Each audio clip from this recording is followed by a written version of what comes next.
Just give me a sec. Let me just get this thing Child off. luck. It is child luck indeed, bro. It's dumbness. Mother. As someone who drinks a lot of whiskey, I'm struggling to open a bottle. Bruv, can you do this?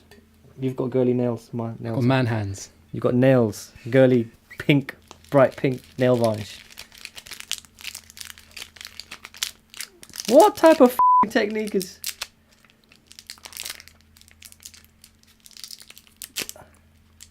You've done enough damage. Hand it back.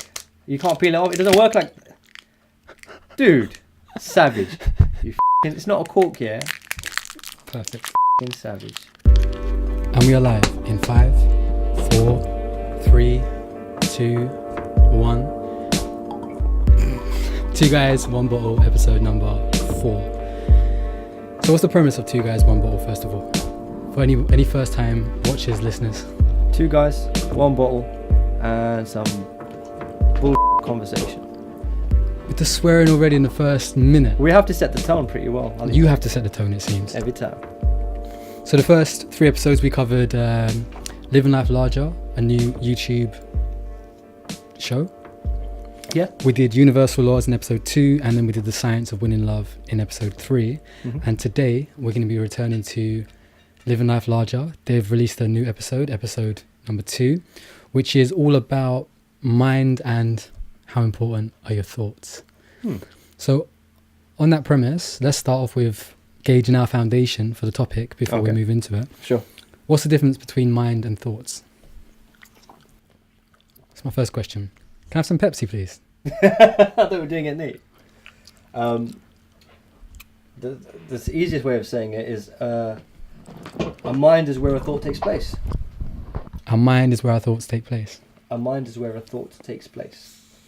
See, I know it's one of those things that it's almost like no matter how much science discovers and finds out, we're always finding out new stuff all the time.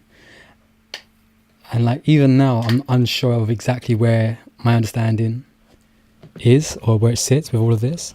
But I see the brain is almost like a hard drive, and it records and stores information via neurons and pathways, etc. And then it connects to that information as and when required.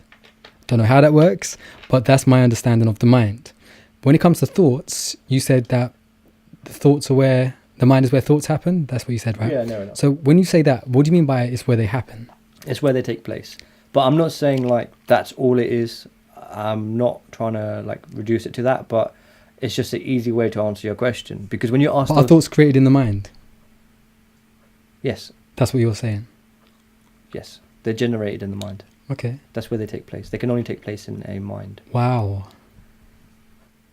A thought. That's interesting. A traditional paradigm, scientific paradigm of thoughts. No, that's interesting. And what we talk about colloquially as thoughts and minds, yeah. I'll drink to that. All right, cool. There's no clink. I broke the glasses. That's disgusting. Should have done it neat, mate. So my understanding, my belief at the moment, again, because my understanding changes as I go along this journey we call life. My belief system at the moment is that we are a conduit, and we have, this isn't everything that we are sitting here right now. We have extensions of ourselves that go far beyond this. As if there's like another version of ourselves or a higher version of ourselves or an extension of ourselves somewhere else, whether that's just sitting over there on the sofa or actually in a completely different dimension.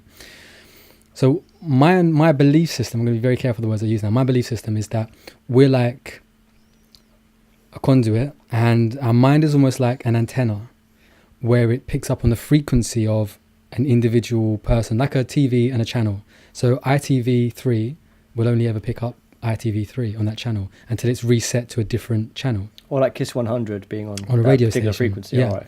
So with that regard and that respect, thoughts in my paradigm are being transmitted to us, and we are receiving it where it's recorded, perceived, understood in the mind. The mind is like a processor and a hard drive together, but I personally don't believe that that's solely where all the thoughts are just coming and emerging from. Okay. It's interesting that you... How you like me now? As much as I liked you before, which is meh. the fact that you called it a hard drive is interesting because it's one of the only storage mediums. I guess you could say it's more like a vinyl player, because it's one of the storage mediums that distorts the recollection upon replay. So you remember something, but your memory is just a way of your mind making sense of snippets of information. You never capture, like, the memory of this evening, or the memory of your holiday, or the memory with the family is not an accurate reflection of what actually took place. But it's almost like there were certain things of significance in your brain that your brain made markers, and then you recall it in a certain way. So emotion has a yes. responsibility towards that. So the higher the emotion attached to a memory, the clearer that memory will be. Yes, but not necessarily clearer for what it was, just clearer it is in your head. Yeah, of course. Before what it was is always subjective. Yeah. However, like you say, a memory of even just the last few hours here, setting up and getting all this ready, it's not important to us. It's there, it's stored, it can probably be accessed somehow, but it's so irrelevant that we're not going to remember who did what, for example.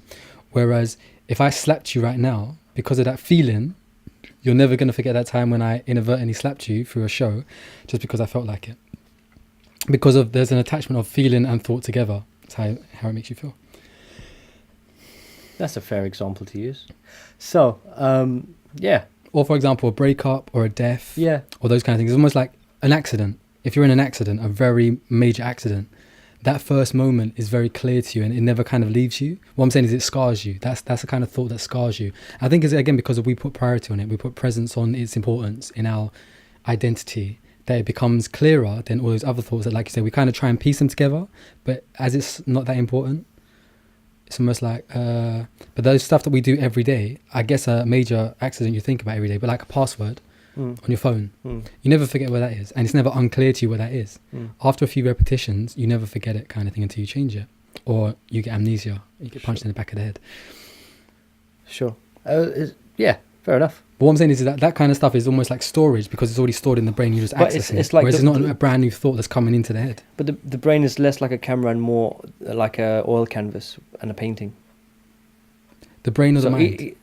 The mind. Okay. But listen, you know what? Because these words are very... Yes. I was talking to somebody about this recently. There's like several hundred years worth of research and, discussion on the brain, the mind, consciousness, memory, the subjectivity of it or the objectivity of it, if there is any objectivity.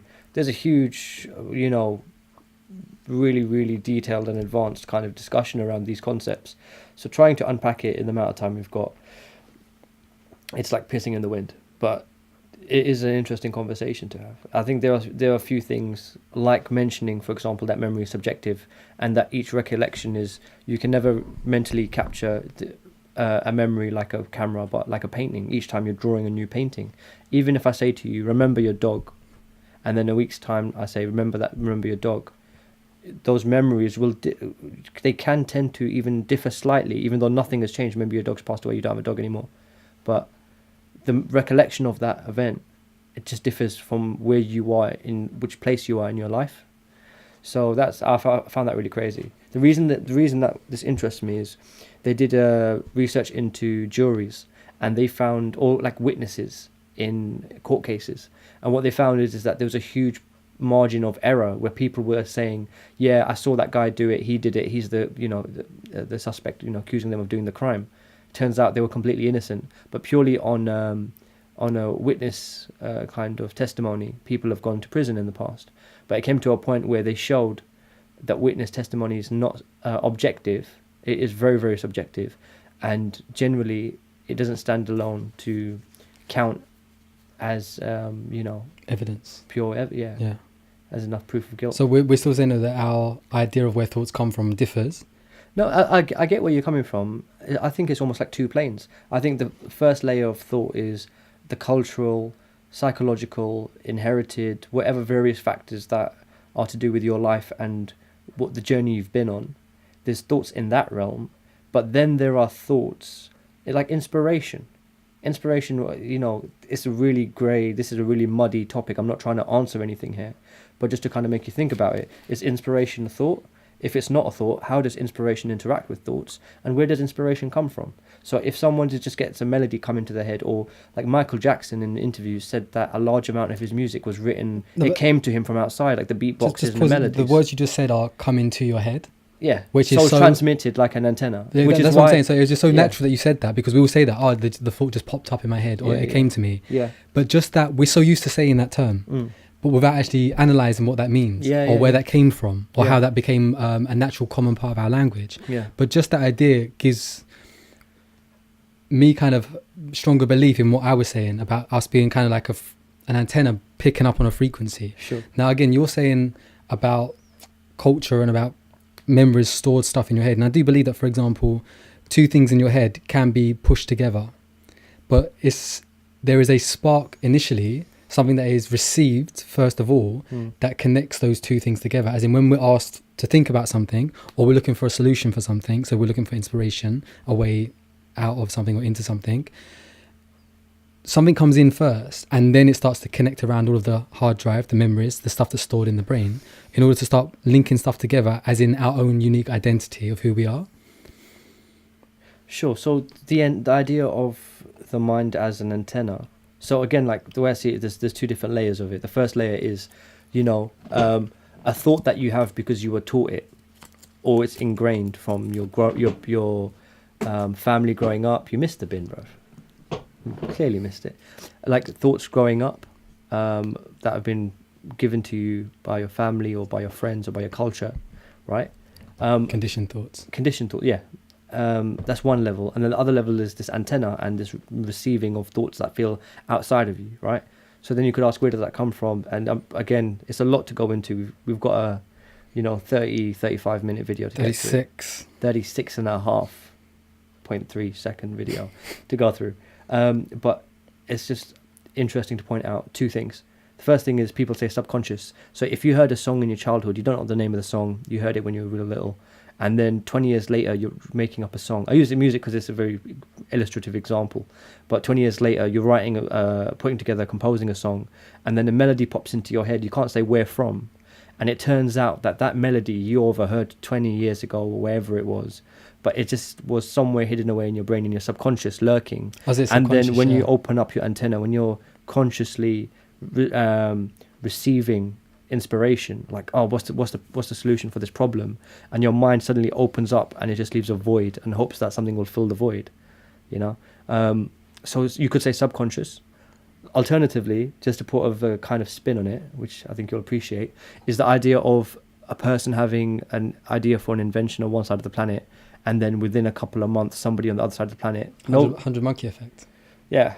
I talked to this about Can you just talk me through again, just for the sake of completeness? Do you want to just talk through the 100 monkey effect? So there was an experiment somewhere like Australia or something on an island where they taught a bunch of monkeys how to, I think it was, extract a nut from a shell using rocks or something along those lines. They'd never done it before. They taught the monkeys, then the monkeys would teach their offspring. It basically became a thing now that they knew how to do it. But what was interesting in that experiment was that some monkeys on another island that had no contact with each other started doing the same thing without even knowing or being taught how to do it. But it happened after that experiment. Now the same things happened in, I think it was crossword puzzles. Another experiment was done whereby, or a word search or something like that, where a group of people were given the crossword and they were given the answers or something like that. And then another group, control group somewhere else. It's the, I know what you're talking about. There was a group of people who were given crosswords that had been completed by the general public a week in advance, and their scores went up dramatically. And it's the idea that once the information is out there and available, suddenly it becomes accessible to our subconscious or to our antenna, that we can then draw in on that and accelerate our own thought process. So the idea is, and the more you look into this subject in general, the more you'll hear the whole term that once a thought is there, it's present, it's forever. Now, it's hard for us to make that tangible because infinity for us is quite hard to understand. But also the idea of, let's call it thoughts being almost like a physical thing, because everything to us is physical that we know that lasts, for example, that lasts and lasts and lasts. Memories, we look at history, for example. Memories aren't always, as you were saying earlier on, they're not stable, they're not concrete, they're not like, that's definitely what happened, it's kind of what happened, it's not definitely what happened, it's what people they're wrote. Fluid. His story, history. However, a thought, once it's out there, once it's released, once it's thought, that's it exists and it never goes. And again, it's hard to understand that term, but Once it's out there, it's accessible, and that's the 100 monkey effect. Once it's available, it becomes available to all of the consciousness that is alive at that moment in time. And it's, do you choose to draw into it, or do you deny yourself that possibility that it's available to you? You must have heard of the Akashic records. Yeah. So it's a similar thing there, where the whole of history of Earth is in a hall of records somewhere, and actually we can astral project and we can subconsciously tune into that if we wanted to find more answers, but we don't, because we're so ignorant. But at the same time, so what's the disbelief word I'm looking for? We don't believe that it's possible, or we don't believe it's going to happen. Ignorant is like, I don't, I just don't know about it. But there's ignorance, willful ignorance. What are you talking about? Disbelief as in that's impossible. That's impossible. I think you summed it up there. You don't need to find a better word. Just impossible. No, but there was a word that came to my mind, but I didn't tune into the Akashic records to get it. Huh. Shall we? Yeah, let's do it. Okay, so straight away, it's the same music, but we didn't see this last time, did we? No. Last time it was somebody holding a piece of paper in front of the Yes. camera. So they've upgraded their game. Yeah, I think for the roundtable episodes, They don't know about the roundtable episodes. Okay, well, for one of the spin-off shows, They might do. For the spin-off shows, they use the similar thing. I think it makes more sense, to be honest. Okay, so we are going to say one thing. Because we did it on the first episode with Living Life Larger, we're going to do it again on this episode. Every time the presenter, Steve, says the word okay, we have to drink. That sounds okay. Shall we? Shall we?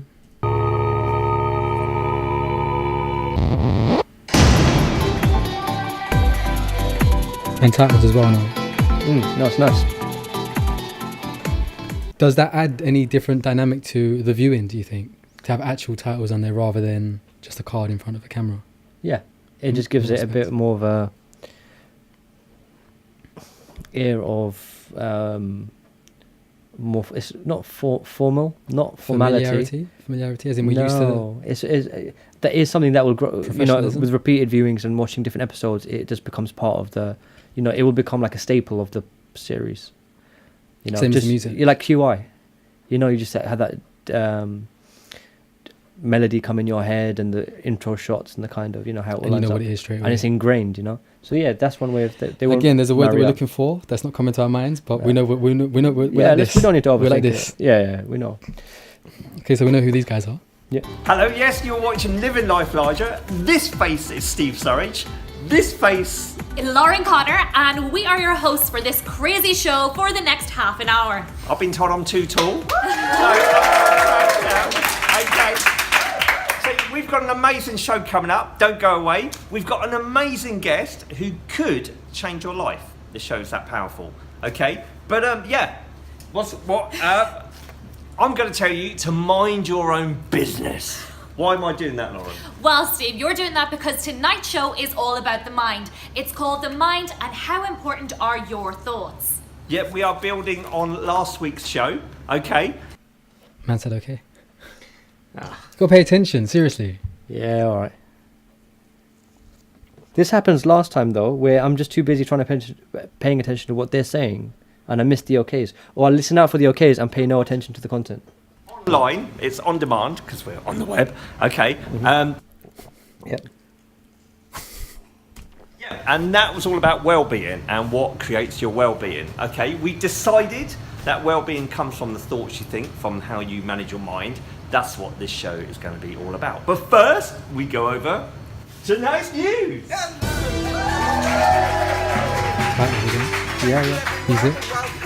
Welcome to our beautiful co-hosts, our studio audience. Give yourself a round. Do you feel like the audience are more active this time around than last time around? I think it's too soon to tell, but they seem more engaged. Or do you think they're just engaging more with the audience? That's why there's because it just feels like there's more of a presence of an audience there this time around. Yeah. But it's probably first episode nerves, so first time nerves. It's a different audience though. Or are you talking about the presenters? Probably a mixture of both. Okay. You can tell when the presenters are feeling nervous, and then also imagine you go to be an audience member of a show that's several episodes in. Mm-hmm. You already have a certain kind of mentality of, okay, they know what they're doing. If you're there on the first episode, everyone's just thinking, okay, let's not fluff it up. But if you're 3 or 4 episodes in, everyone's kind of, even if it's a new audience member, you'll be like, oh, they're somewhat established already. They've done this 3 times in the past. They must know, must have a comfortability with it. Let's crack on. Tonight we're going to start off with all things superhero or superheroine. First of all, condolences to the family of, oh goodness, what's his name?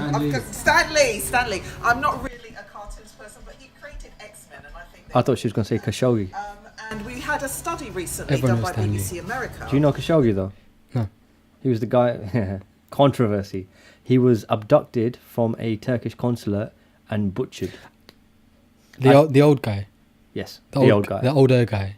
Yeah. Yeah, I heard about it in the I think the name doesn't come to me. Yeah. But the guy, the story, yeah. That. But come on, Stanley and What? it's just different. Yeah. Different I know. levels but, in let's call I it. really thought you were popular going to culture. say, Khashoggi. Yeah. Anyways, I told my cousin. I told my cousin that story, and he couldn't believe it was true. We were in Egypt when I told him, and then he spent that night just going on just googling it and stuff, and he was like, "Wow, you didn't make any of that up. They really did." Yeah, crazy, man, crazy stuff. That says that young ladies, about 2,500 of them, between the ages of 5 and 19, when they think about superheroines, they think of themselves and they think they can be strong, kind, and do whatever they want to do, be whoever they want to be. And whilst we're still on the subject of superheroines, we've got our very first... I thought the first time was a mistake. What's a superhero-y? I think she meant heroin. Okay. But on that note that she's talking about, that first story that she just mentioned, we're talking about role models here. People see themselves as superheroes. Do we actually need a role model to become what we're seeing? She's saying that, I think she was saying that positive influence is given by having more, let's call it. Wait, I actually tuned out a little bit because I'm really struck. I'm really enjoying how nice the set is in the background. What was the crux of what she's saying? I missed it. So basically, by having a more diverse range of superheroes, Yeah. it affects a wider range of the population. Okay. Because Because you can engage with them, because you can, I guess, see yourselves in them. Cool. That's disgusting. Continue.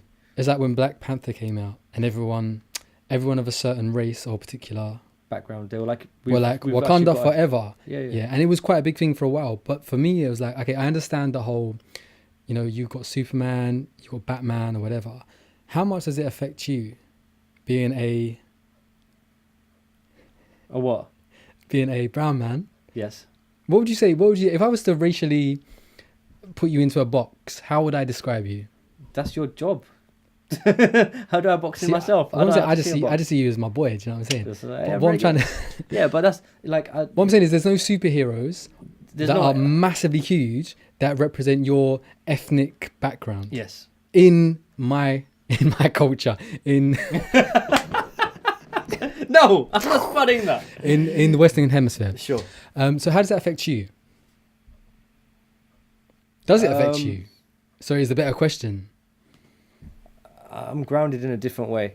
That's what I was trying to think, because like I understand the story that they're saying. Yeah. That obviously having more females, heroines, it has a positive influence on the female population, especially the younger female population, who are still discovering themselves and creating themselves. But does it matter how grounded you are? I think Is what you're saying. role models. It depends on you as a person. Yes. Like if you've. Sometimes you need to see somebody else succeed to know that it's possible to do. I had that kind of role model. From one mindset. Yeah. Because the other mindset is you are the person that decides it's going to be done no matter what. Yeah, right? there's always a first person to do something, the first person to Yeah, set you that are. standard. But yeah, so, in terms of, I would say my role models, musically, I've got a huge, diverse We don't selection of sponsor Musically, by the way. like Trent Reznor, who's white, or Saul Williams, or like a lot of the hip hop community, musicians from every culture. I mean, I don't think depending on what the role model's for, you might be an artist, or you might be a film producer, and you might have a respect for a huge diversity of directors, regardless of what the ethnicity is, but really what they did with the art. So that's one type. But I guess on a more personal level, to know that success can be achieved, or see someone succeeding or being a positive role model, I'm thankful and I'm lucky to say I've had older family members, older cousins, older cousin brothers, older cousin Cousin sisters, brothers. yeah, who I've seen succeed or make something of themselves. So at least I knew it was possible. Yeah, but aren't we all the same? What do you mean? As in, remove if we were all blind, Yeah. then we just hear each true, other no, as the same. Like for example, if there wasn't anyone Aren't in we all my capable of the same thing? Is what I'm saying. If we put our mind to something, our thoughts to something, our effort to something, aren't we all capable of the same aspirations? To an Depends extent. on what you mean. To an To an extent, yeah. What I'm saying is, we don't need a role model, We don't need a guide or a mentor, but or is that just our mindset? Our mindset is it is coming from that it is a background, mindset. whereas Yeah. other people need that to make that. But where you most need it is at a very young age, where you don't know that you could become a role model yourself without a role model leading you.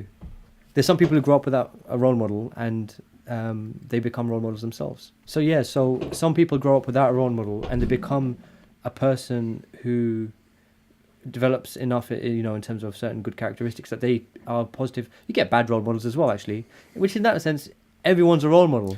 Everyone is And a role then, model. yeah, everyone's a role model. Everyone's teaching the behaviors to those around them. And it's whether you accept that I behavior. definitely think, again, coming back to mindsets, if it works for some people and it's a positive thing, I'm all for it. Yep. I'm all for it. Yep. So now she's just about to talk about a cerebral palsy superhero. Wait, let me just watch it, man. Yeah. Don't ruin the surprise. No, what I'm saying is she said it before we paused it, so I just Oh, wanted to give context because we missed that part, or you might have missed it. So she's missed talking about it, a yeah, cerebral fair. palsy superhero. So Cerebral palsy superheroine. We've got a lady by the name of Farida Bedway, and she's got cerebral palsy, and she's created a superheroine called Kamza. And Kamza gets her powers from the crutches she uses to move around. And we're kind of hoping that will give everybody a better kind of view of people who have learning and physical disabilities. Sounds good, doesn't it, Steve? that's saying the same thing that we just spoke about, as in, if there were superheroes to represent more of a wider spectrum of abilities, people, cultures, backgrounds, then those demographics would have more to look up to. But then again, what I was saying was, do we need it in order to create what we want to create? I think it's the empowerment of actually saying, it doesn't matter what we see around us. It doesn't matter what our reality is. If we decide or choose on something, we work towards it, we can make it happen. Do you know what it is? Role models don't need to be of a certain ethnicity or of a matching ethnicity to inspire you or to inspire you towards good or bad things. It's the right? values, right? Like Superman's it's values, what you for see in them, example. right? Like a lot of people of every generation looked up to Scarface, right? Or looked up to... Hey, That's a bang. say hello to my little friend. Spot on. I was holding it, it impression. was massive. Or Scarface or Tupac, or hell, like Mother Teresa or Princess Diana, right? Michael Jackson. Michael Jackson. I love you, Chris. I love you, Chris. And I don't think ethnicity has got anything to do with it, but I'm gonna kick you square in the balls, and your voice will stay like that. I love you, Chris. Role models. Ethnicity doesn't matter, but where it does matter, and why I get what they're saying, is because when you never see yourself in a positive light on any piece of media you see, like Asian people, they're always Ginger like, people.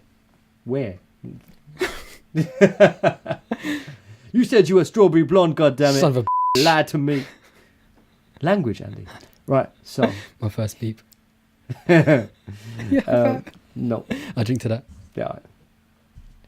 So yeah, it's like ethnicity doesn't matter, but when you don't see yourself represented on camera, or the only times you see yourself represented are through some bullshit kind of, okay, so every black guy is going to be the robber or criminal, every Asian guy is going to be a taxi driver, or if it just kind of shoehorns you, it kind of gets... Or it's like when you see the American films and like the bad guys tend to be Russian or English or basically a different nationality. As in, like we say, we're talking about or cultures. German, We're talking about disparity between ideologies or whatever to prove a point on making something worth more than it is. But it's twofold. When you have stereotypes in media which are not representative, like it's like, okay, you're gonna have there's dickhead brown people out there, there's evil brown people, but there's a lot of good brown people out there. At least if you have a balance and have a representation of the different types, you're introducing grey to the mix. But if every single Russian you see on a movie is the villain who's the super mastermind or whatever it is, people will just that carries weight because people internalize the logic of the movie they're watching Yeah. and the characteristics of the associated with a particular accent and blah blah blah blah blah. Again, I think Where what they people think that all Asian people are docile because they saw Apu, you know, on The Simpsons. I thought you And said it was- Deadpool, the guy in the taxi. Yeah, But like what most people don't do is actually think about in context on a wider picture of yeah. okay, let's remove the color from the person. Let's remove the physical form of the person. Yeah, yeah. What is going on in their mindset Yeah, that yeah. actually makes them have that behavior or that conditioning? That's what Compassion, right? That's It's what compassion. aware people do. Yeah, it's called empathy, compassion. Yeah, And as soon as you can do that, it completely changes your perspective It of stops mattering. what's going on here. Yeah, Yeah, yeah. what's going on here. but It's not but about people aren't like that. People, it's not about what you look like. It's not about who you are. It's like okay, you know what? There's something wrong with this person, and if anything, we should be helping them rather than berating them, which just encourages it more. Yeah, fair point. Generalizing, my favorite word. It's my favorite safe word. That's my safe word. Generalizing. Shall we? Yeah, let's do it. Do you want to top up? So I believe Steve's about to come into the mix. Yes, please. Yeah. And you know, let's do the top up because then, just in case, I'm Says sure okay. I'm sure he's going to say okay. It's like near guaranteed. So you said you like the what do you call it? The set, Yeah, I like the venue. the venue. So Yeah, it's this a cool was shot background. at WeWork Media's house in Soho. I think it's just the background I like. That bright purpley pink kind of. The actual this is words on funky. that neon sign said, "And Soho it begins." Yeah, nice. Yeah, nice. All right. But they have done a really good job, or as in WeWork. I don't know about the business model and stuff, but they have blown up over the past few years, and they are now in so many different places, and their venues are amazing. I don't want to say more than that because I was just about to slip up. Yeah. Stop. Just giving them free marketing, mate. Come on, let's continue. That sounds fantastic, Kate. I'm going to jump in and join you. Yes, you Yeah, should. I've got to tell you, I think every show I tell you all about my amazing, beautiful nieces. Mm-hmm. I know That's it too. that they were empowered watching Rey on The Force Awakens, Yeah. recent Star Wars. Yeah. And so it goes Did he? I can't remember that, but you have to be aware that Steve absolutely loves Star Wars. I was going to say his nieces, which would have made more sense. But No. fair enough. He probably made them watch Star Wars, but Steve absolutely loves Star Wars. show that, you know, if we have positive role models that are from our own sort of racial and gender sort of background, that shows us the way, doesn't it? It That does. can- My 5-year-old niece were candering forever after Black Panthers. Cool. So yeah. Okay, so Okay. Yeah. Also, Yeah. as a note to Steve, he's holding the clipboard like that. It's quite a closed body language. I'm just saying. So I was actually going to say what he spoke about, as in basically we need positive role models. I kind of feel like when you don't have positive role models, but you do have a positive heart, for example, you actually believe that there is a possibility of something else being available to you, and then you become the difference, let's call it. Yeah. All the time we see ideas that clash in society and culture and stuff. There's always somebody that is against the grain, let's call it. So I don't think we need to have positive role models. I think it really does come down to the mindset and the thoughts that you think based on your own perspective of the world and your understanding of the world in order to define your identity and who you want to be and what you want to see around you, how you act in the world that you live in. Make sense? Yeah, I think if you can reduce it to this, right? Take a role model out of it, Yep. because everyone is a role model involuntarily or voluntarily, right? Right. You got that though, yeah? Yeah, Okay. I just like it when you're close to the mic. Yeah.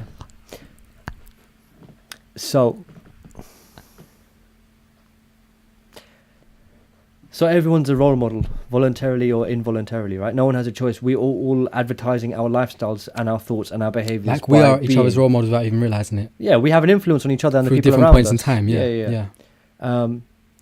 Whether people decide to accept when you take on someone else's beliefs or thoughts or kind of ways of behaving, It's a choice. whether you like it or not, it's a choice. But It's a whether you like choice. it or not, they have been a role model effect on you. They right? had an influence on you. So the question Yes. is that does there need to be a good role model for somebody for them to do good things or be a good role model Yeah, that's themselves? what I was saying. So yeah. then it comes down to if you had a group of people who are, you basically is can good come out of a group of evil people?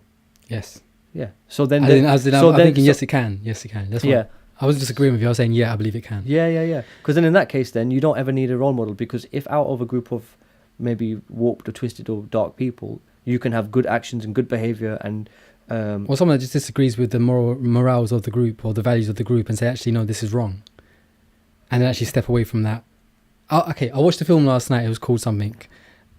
Beware of what's coming or something like that, right? Watch out or something like that, right? And it was it called Get Out? No. It was a complete. I know what you're talking about. It's a complete different film. Two kids. It was like almost like a Home Alone kind of film. There was a Home Alone scene in it actually where they actually push a paint can off of a stairwell, and it actually lands in someone's head and it just explodes. But anyway, the point being, there's two kids. The head explodes. Yeah, I didn't expect that to happen either, because for me, the guy was tied to a chair. I would have just moved over. It didn't make sense. Yeah. Plot hole. But yeah, in that situation, one kid was leading, one kid was following, because he believed this one kid that was leading was his best friend. And he kept on saying it through the film, he's my best friend, he's my best friend. But the more victims that came along, it was basically this girl and this girl's boyfriend. And I think it was this younger guy who had feelings for this girl, who was bringing the ex-boyfriend in to kill them or murder them at the same time. He had the idea of how the murders or the whole situation was going to go out. But this other guy that was involved just felt like he was following. Basically, he was following this guy. But as soon as those victims said, yeah, he's not your best friend, he's using you, he's manipulating you, he then turned his opinions, turned his heart, and started to release the victims, even though there's two of them. But he started to basically act in a different way because of, again, his change in mindset. So I guess it does come down to manipulation is the wrong word, but how vulnerable you are to other people's influence. Yeah. And that some people do need positive influence to make positive decisions. Other people are very steadfast and assured in who they are and what they want to be. It's well said. Yeah, that's a fair point. Yeah. I need to start quoting some shit, man. I need to write a book. No, that's a good way of putting it. Yeah. But yeah, what you're saying is I'm agreeing to you that in any band or group of negative or even positive, yeah, if you can get the opposite characteristics, you can always have because we live in that paradigm, we live in that yeah. dimension, we live in this reality of binary opposites. So where one exists, the other has to balance it almost. It's almost like, because I say that in a respect that I'm thinking about it and I'm feeling that, okay, you know what, you can't have one without the other, because without the other one doesn't exist. Yeah. If it was just all pure good, you wouldn't have bad. Well, it's kind of like... Or you wouldn't know what good is without bad. You can take a gang that commit bad acts, let's put it very mildly and say bad acts, but then they'll have a camaraderie and brotherhood amongst each other, and they'll treat each other really well. So it's not like they don't know how to behave well to people. It's just that they've made a us and them Freudian kind of binary.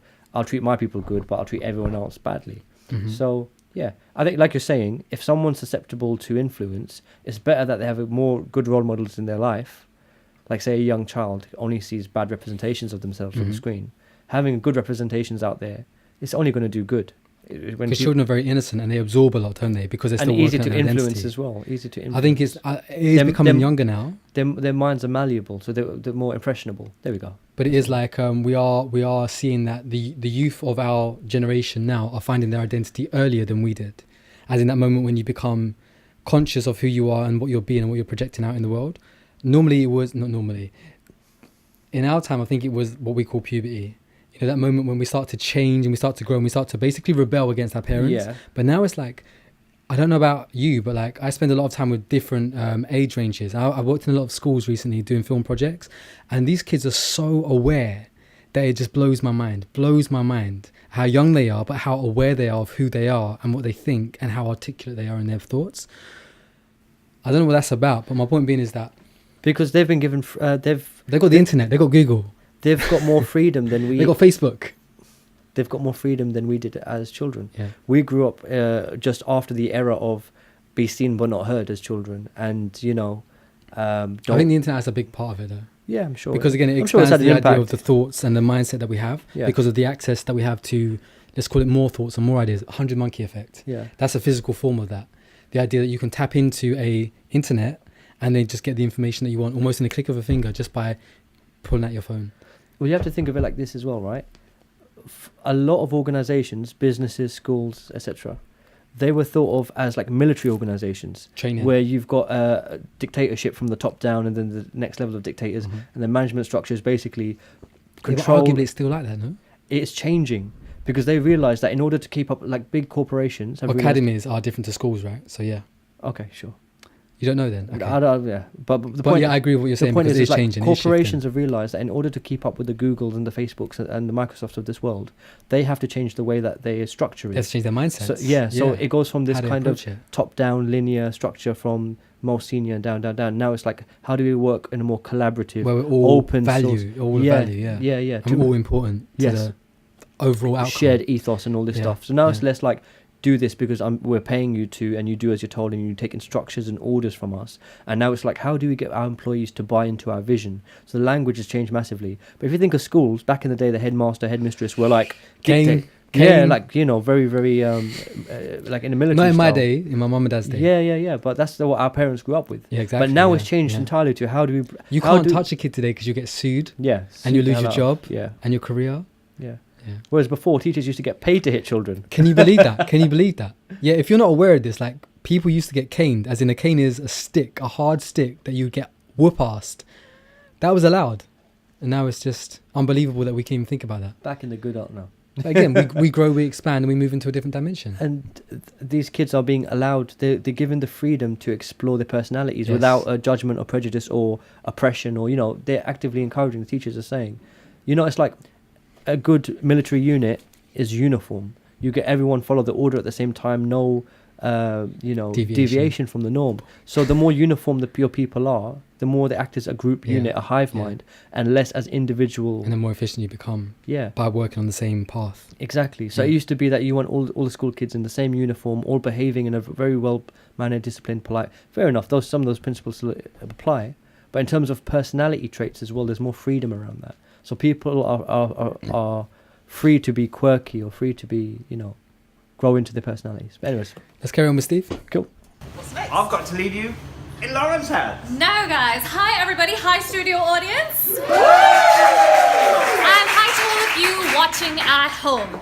Now, today I am with Barbara Scalera, who is a renowned master coach and trainer with X-ray vision. She is able to see our fears and limiting beliefs that keep people like you and people like me from achieving the success we desire. Now, Barbara's got a website called pigsaretflying.co.uk, and on here they have coaching step-by-step programs that enable you, your business, and your bank account to soar to new heights. Right, let's see if everybody's ready to start. I have a little experiment I want to do. So everybody in the room, I want you to raise your hand if you've ever felt or currently feel any of these things. Fed up, frustrated, exhausted. Hands up, yeah? Lack of motivation, confidence, enthusiasm, and no matter how hard you work and how much you earn, you struggle to save. If that sounds like you, hands were up, right? Okay, so everybody's hands down. This time, I want you to raise your hand if you feel all of those things, but you are not willing to give up because you want to step up, step out of your comfort zone, achieve those dreams, and then you want to do what you got to do, make the world a better place, right? Absolutely. Perfect. So today's show is on thoughts. So I'm going to start with getting some audience thoughts, and then I'm back to Barbara. Okay? Fantastic. That was a very positive introduction, but that was a very, very bubbly intro. So do you think that Lauren has progressed since her first... Well, to be fair, she's actually leading this episode, right? Because she's the first... Well, she's taking control of the first interview. Sometimes Which is different. people blossom when you give them freedom and autonomy. If she's got a space to just run things out at her own pace, you don't have to worry about a back and forth with another presenter, Steve, then it's just like you just have your playpen. You have your space. You have your space to mess around and pace your sentences and your ideas as you feel comfortable, you know? I believe she's actually an actress by profession. I thought she smashed that. I think she did good there. And Steve as well seems more comfortable, you know, with the hand. Yeah, he seems more comfortable as well. In what respect? As a person. With himself. Overcoming his issues. Let's continue. I am very aware that they did have a dress rehearsal on this episode, which is very different to the previous episode. I think Well, there was no dress rehearsal. there wasn't a dress rehearsal in the first episode. So they are kind of, let's call it perfecting their... Is that going to catch fire? That's off. Alright. Perfecting their... If that catches fire, mate, it's all yours. I'm out. Okay, Paul, my man. What are you thinking right now? Well, just thinking about what you just said about thinking about how fed up I am and what the thoughts that has been going through me through the last couple of weeks. Perfect. So Barbara's here to help Paul, right, Barbara? Correct. Next, Robbie, my man. Do you think about your thoughts? Yes, I do. Deeply? Yes. Good man, Robbie. He's going to call you Barbara. And let's see, Dean. Dean, where do you think our thoughts stem from, in your opinion? Somewhere out there. Out in the universe? Yeah. See, that's interesting. So I'm not sure if he was aware of what he was actually answering there, but he thinks that the thoughts come from somewhere else other than the head. He said somewhere out there. He does. He Yeah. did say that. Yeah. Those were the words he used. Yeah. Maybe it was just a safe answer. I think the show will draw a certain type of people. And I think he's that type of people. Okay. So you don't really fall... Yeah. Yeah. If we're going to start unpacking the demographics and the audience members, I'm not going to do that. Not yet. But You can save that. There's no need for it. But the point is that, yes, some people are attuned and they have done their research. Yeah, it's not generated from within. Not from within. Perfect. So now we're going to move on to the expert in our midst, Barbara. So, Barbara, you tell us. Do you think the audience sitting down make a difference to the audience standing up in the first episode? Yeah. Do they look more relaxed? Yeah. Yeah. If you think of any TV show, when do you ever see the Yeah. audience unless true. it's like Top Gear and everyone's kind of awkwardly milling around, like chuckling at Jeremy Clarkson's awful jokes. If you look at like TV shows like QI panel shows, all the audience are comfortable, they're seated. But with They're Top allowed to Gear, put their- they're more like it's very short, sharp moments, right? Whereas when a in TV show, between the longer it's segments, like right? literally they're there for the whole half an hour or an hour or whatever. Right? So- Making people stand up for half an hour and Yeah. listen is not really fair. People can start fidgeting, people Yeah. can move from side to side, then it becomes a visual distraction. At least this way people can sit comfortably and just listen. so they look more comfortable, yeah. Yeah. What are thoughts? So thoughts are our mental cognitions about our ideas, our opinions, our beliefs about ourselves and the world. But what's really interesting, Lauren, is that people actually get it backwards because they think that their thoughts are... I love Lauren. I think she's a good presenter. I think she does a good job. Sometimes when she's she's standing there and somebody else is talking, she gets this really strange look on her face. Where she's just like, sorry, to observations to their reality, when in fact it's their thoughts, particularly their subconscious thoughts and beliefs that are causing them to create their reality the way it is. That's a tweetable moment. Sorry, I didn't mean to interrupt what you were saying. No. Did you understand, or how do we feel about what she said? What are thoughts? Well, they create our reality the way it is. No. Not what they do. What are thoughts? What cognitions and ideas and... I think it's a very interesting question that not a lot of us are asked. I think the most beautiful thing is being asked by somebody else, what are you thinking or what are you feeling? What are you thinking? But to be asked, what are your thoughts? As in, where do your thoughts come from? What are thoughts? That's a whole nother ballpark. Yeah. And did you actually unpack what she just said? Did you actually get everything that she just said? Rewind it a little bit. Let's just do that last 15 God seconds. Damn it. Barbara. So, Barbara, you tell us, what are thoughts? So thoughts are our mental cognitions about our ideas, our opinions, our beliefs about ourselves and the world. But what's really interesting, Lauren, is that people actually get it backwards because they think that their thoughts are reactions to, observations to their reality, when in fact it's their thoughts, particularly their subconscious thoughts and beliefs that are causing them to create their reality the way it is. So she's saying that our thoughts create Yeah, reality. understood. But more importantly, she's saying our subconscious thoughts or our conditioned thoughts that are part of our inherent essence are creating our Programming. reality. Yeah, that's what she's saying, yeah? Yeah. But she said our thoughts are So she ideas, opinions, and beliefs. cognitions, ideas. No, she about said mental some- cognitions, but then after that she Yeah, explained so it as... we get the gist of it. But I think the key thing about that is she's saying people make the mistake of thinking their thoughts are a reflection of the world, but really the world is a reflection of their thoughts. Yeah. Bam. Let's Yeah. continue. That's a tweetable moment. Our subconscious thoughts create our reality. Absolutely. # Barbara's a legend. Right, now Barbara, so where did they come from? Where did they stem from? So our subconscious thoughts come from our childhood, and I know people tend to not be too happy about hearing that, but it's true. They come from ages 0 to 7, 8 years old, because that's when we form our subconscious mind. I see. And now, so how, in your opinion, do you think the general population, are they aware of the thoughts that they're having? So we are only aware of the thoughts we're having about 10% of the time, believe it or not. 10%? Yes. Wow, that's a lot less than I thought it was going to be. And so you said before, our thoughts shape our reality. Can you explain how they shape our reality? Absolutely. So, for example, let's say as a child you learned that, you might have heard from your parents that money is evil or doesn't bring happiness, and, that got written into that subconscious rule book when you were young and creating your beliefs about the world. Then when you're an adult and you go to increase your savings or your finances, then a little red flag goes and your subconscious says, oh no, but remember, money isn't good, and it's going to send up negative thoughts to influence you not to increase that savings, maybe overspend, that sort of thing. So what she's saying is that we are given, let's call it, we're indoctrinated with a belief system from an early age that we carry with us into our mature identity. Okay. I think that's a generalization though, Yes. because I'm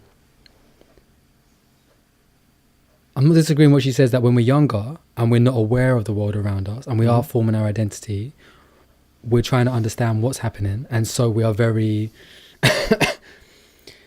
influenced by what we're told and what we see around us. But I still feel the kids of today, the younger generation, are very aware because of what we were saying earlier about the consciousness being available to them and them being more aware of, them being smarter than us. I think kids are smarter than us. Speak for yourself, man. I definitely think kids were smarter than you when they were younger. Today, You don't know how smart I was. I don't think you're that smart. Saka told me about you when you were younger. He says he still looks at you like a boy. It's because I still look like a boy. Little boy. Again, they've gone off on a tangent here, talking about subconscious and stuff, subconscious thoughts. But the tangent that they've gone on about creating your reality out of your thoughts, I think is pertinent, very pertinent, because what you were saying earlier on about your thoughts create your reality. Yep. Something along those lines is what you said. I do vouch for that as well, in respect that what you focus on, you bring more into your alignment, or you attract more of, because it's what you're focused on. It's almost like, I always say that whatever truth you seek, you're going to eventually find evidence of if you keep seeking for it. That's why I believe the flat earthers are so adamant that the earth is flat, because when they look hard enough, they start to see, in their perspective, tangible evidence that this is the truth. And I believe that it doesn't matter who you are, what you believe, whatever you choose to believe, you're going to find the truth of, and that's what you stick with because it's your identity. Yeah. The question is, what is far-fetched? Far-fetched is... how far your imagination can stretch. Exactly. So if you're building... say you really hold a position to be true, like the earth is flat. I want to believe. You want to believe. Or UFOs. I'm older. I want to believe. So something you would say that something is true, but on the basis of evidence that you can find to support it. Now, if you want to believe a premise so much, you start finding evidence where there isn't any, and for you, that jump to belief in that thing as evidence, like whatever the. What do you mean by the evidence where there isn't any? So you can find evidence in things where there isn't evidence for something. Okay, so do you believe in UFOs? Yes. And the UFOs, because obviously they're unidentified flying objects. So or do you believe in aliens, or do you believe in very extraterrestrial intelligence? Yes. UFOs, that's like... Do you have evidence of that? For me, yes. So that's why you believe it? Yes. So when you said when there's no evidence present, how do you know that those flat earthers that we're talking about haven't actually seen evidence that we've never seen? What I'm saying is it's quite a bold statement. You said that where there's no evidence. It's quite a big statement. And again, going back to your discussion about the jury. No, because I think of people who have, for example, schizophrenia and have that's different. Paranoid schizophrenia. That's different. Who build up cases in their head for why the FBI is out to get them, or they're being tracked by the government. When the Men in Black, yeah. But that's slightly different. I'm talking about for but it happens, sane person. though. No, but for a sane person. Yeah, but it's starts depending on your Are definition. you saying that of all flat sane. earthers are schizophrenic? No. No, but I'm just saying that. I'm just trying to understand your point of view here. For paranoid schizophrenic, there's things that they believe to be true, and they find evidence for things where there isn't any evidence. Okay, but for a sane person, even for a sane person, a paranoid schizophrenic is someone who is unable to let go of those beliefs. If you believe in something and you can't find evidence for it, eventually you relent and you let go, and you say, actually, you know what, I'm wrong about it. My beliefs will change according to the reality. You're not saying that they say there's evidence where there's not evidence. As in, what I'm saying is, you're saying that they interpret things as evidence when it's open to interpretation. Yes. Okay. It's not objective evidence, which is when the you best see a type video of on it. YouTube, you can no longer prove that is actually what you're seeing because there's so much manipulation. Okay, there's this whole thing about like video manipulation, digital manipulation. Yeah, Just because you see something on the TV or the internet now, yeah, you can no longer say that anything you watch anywhere is true because so much digital manipulation is possible. Yes. That, for example, they can. We spoke about this in the last episode. I'm sure we did. That you can mimic like Barack Obama. You can do exactly a voice alteration, and then you have can get the it almost 90% spot on. Again, there's still discrepancies in it, but you can get it so close. Yeah. That and not even a naive person or a gullible person, but the mass majority of people will be like, "That's Barack Obama talking." Yeah. But did he actually just say what he just said about whatever attacking the Russians or whatever? Yeah, he did, because it looks real. But until that's my problem as well. Even if you were in that situation where you were in front of that person and you heard him say it, that could still be another person who is mimicking that person. But because we're so, again, evidence. What is evidence anymore? It's like, it's so hard. But then you start looking at a post-truth society, which is exactly what Donald Trump is counting on. We're past objective facts. It's like even Brexit, where, what was it, Nigel Farage or someone said, oh, you know, the scientists and the experts can keep their opinions to themselves, or we don't need an expert anymore. So basically saying, let's take knowledge out of the equation. Let's take facts out of the equation, which is a dangerous path to go on, saying that facts don't matter. And it sounds boring as hell, but it's what we built our society out of in terms of technology, in terms of medicine and blah, blah, blah, blah. So now suddenly to say, actually, you know what? We don't care what the experts think. You would care what an expert thinks if you're in A&E and you need an operation. You want that surgeon to know what the hell they're talking about. So if you're asking an economist, if we pull out of Europe or whatever it might be, what's going to happen and what do you predict to happen, you're asking for an educated guess, maybe, an estimation. But the point is that people who study it for a living, you have to give them a bit of credit where it's due. You can't just disregard them because you don't like the answer. Yeah. It's like saying, I don't want to give up fossil fuels, so I'm going to ignore all the scientists saying that, there's alternatives. It's contributing to acid rain or it's contributing to rising sea levels or whatever it is. I don't want to give up using my 4x4, my Hummer or whatever it is, so I'm going to keep using, gas guzzling cars. Anyways. So are we both agreeing that our thoughts are a contribution to the reality that we experience? 100%. Yeah. I agree with that. Yeah. So if you're watching this, you have no idea what this is about, look into it, not because we're saying it. Because it will change the rest of your life. Because you got to make your own decision up here. But if you've never come across this idea before, that your thoughts actually contribute to the experience that you're having, start thinking differently and become more aware of your thoughts. Mos Def and Talib Kweli, Knowledge of Self. Banging song, Black Star album. Knowledge of self is the key to everything. So this is a way of knowing yourself. Mm-hmm. Knowing the way that you see the world helps you see the world in a way that benefits you and the world, people around you. Bam, let's continue. In order to try and keep you living by that original rulebook. Right, so how do we become more aware of the thoughts since we can stop this? How do we become more present? I think really the best way to tune in is to be aware of your emotions. And when you get negatively triggered or start to feel stressed, take a minute to just tune in. Okay, what am I thinking? What was the thought process that actually started me feeling more negative, more nervous, whatever that is? Because that's when you start to realize how your thoughts are then controlling your behavior in a way you may not want. Right, so stuff like listening to music or playing with your pets, does stuff like that help? Absolutely. Such a wonderful way to bring yourself out of that negative energy, those negative thought patterns, and feel more empowered. Nice. So, if I was to start from today and try to switch my thought patterns and try to become more present, how fast can I start to see results, see the money? you can actually start to see results very quickly. Really? You can, because even spending just that bit more time thinking positively, patting yourself on the back for the little good things that happen all throughout the day, just puts you in a different energy and you take more positive action. I think what's important here is that when you start to think a different way, you start to feel a different way. And the moment you align your thoughts and your feelings, you think better things, you feel better things, you start acting in a different way. And when you start acting in a different way, you obviously cause different things to happen. And when you start to understand that triad, thoughts, feelings and actions, you start to respect the idea of the reality that you're creating. That if you want something, you've got to actually think positively about it. You've got to feel strongly about it. We spoke about this in the Law of Attraction. Yeah, we've covered it, yeah. And you've actually got to have actions towards promoting what you want to see or what you want to believe. Yeah. Because a belief is just a thought you keep thinking. But like I say, if there's no evidence of that, how long are you going to hold that to be true until you get tired of it or bored of it? Yeah. Until you start seeing tangible results. And the only way to get the results is to put the work in. Do it. Do it, yeah. Go on. Nice. So stuff like meditation and yoga, would you recommend those? Wonderful. things? Meditation, yoga, mindfulness, they're all fantastic ways to quiet that mean inner critic. 100%. Do you have any mantras that you could recommend for us to say while we meditate and while we do yoga?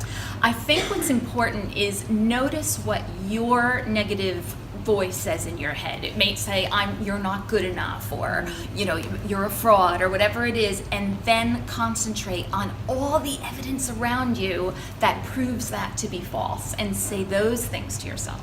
Perfect. And just repeat that over. Have you ever suffered from insomnia? I have. I think the majority of, or mass part of the population have at some stage, or will at some stage, experience insomnia, right? I put that down to an overactive mind. Yeah. I think when the mind can't stop thinking, whether it's good thoughts or bad thoughts, it's like the idea of the day before Christmas in the Western world. The day before Christmas, kids are excited and can't sleep because they're overthinking about what's going to happen the next day. Yeah. Or, for example, the day before a big job interview or an exam or something like that. Something that is big, that is prominent in your life. Or at the same time when you lose somebody, or maybe after a breakup or something, your thoughts are running wild. And because you can't switch them off, you can't rest your mind. And because you can't rest your mind, you can't rest your body to sleep. But if you could find a way to quieten your mind, you can overcome the insomnia without drugs. I know. One interesting thing is, as a society, we live very... dependently on drugs. Yeah? I love you, Chris. Caffeine and nicotine count. And alcohol. Oh, yeah. That sweet stuff. Honey. In terms Honey. of... JD and... in terms of insomnia, there's so many different reasons for it, such as overthinking. What's quite interesting is that if you've been mentally active for a day, you've been at school, you've been at college, uni, at work, and using your brain predominantly, but you haven't been necessarily physically active, that can keep you awake. Because you have all this unburnt energy physically, your mind's been active, your brain is tired, you're shattered, you don't want to do anything, but your body has still pent up energy because it's not expressed its capabilities. So sometimes people who exercise on a regular basis get a much better night's sleep. And if you exercise in the evenings, not only do you get more growth hormone flood your body, so it increases your growth of muscle tissue and burning of fat, but also it helps you sleep because you've burnt off that pent up physical energy. So sometimes that's one reason for insomnia. Another reason, which is the one you touched on, is overthinking. And that tends to be, you're just dwelling on what's going to happen tomorrow, what happened today, things didn't pan out. What I'm saying is that when you have what you call underspent energy, and you're laying there, and you're trying to sleep but you can't sleep, the one thing that is keeping you awake is that thought process of, why can't I sleep? What I'm saying is that the mind can't quieten sleep itself. is one of those things that the more you want it, the more further away it gets. Because the reason why I say that is because, like, the other day, I came home and I was in bed by 9 o'clock. Mm-hmm. And sometimes I can be up until 1, 2, 3 o'clock in the morning. Yeah. And that's not with insomnia. That's just in general. But what I'm saying is that I was sick. I had food poisoning or something the other day. Really? About a month ago. Oh. And basically I slept for about 18 hours a day for 2 days in a trot. Yeah. And that's only because all I was thinking about was, I want to be well. And I kept on switching off. not thinking anything and going back to sleep again, resting. From my experience, it's the mind that keeps you awake. Now, if your body... no, I just feel I feel like it's not because like your body will store unused energy as fat. That's not a problem. Now, when your body becomes inactive, it's as in it starts to atrophy and die, and it's almost like a signal to get up and do some exercise. I'm not saying gym exercise, but I mean like Get just up and move around. Just be active slightly. Yeah. If you spend like a whole day in bed or whatever.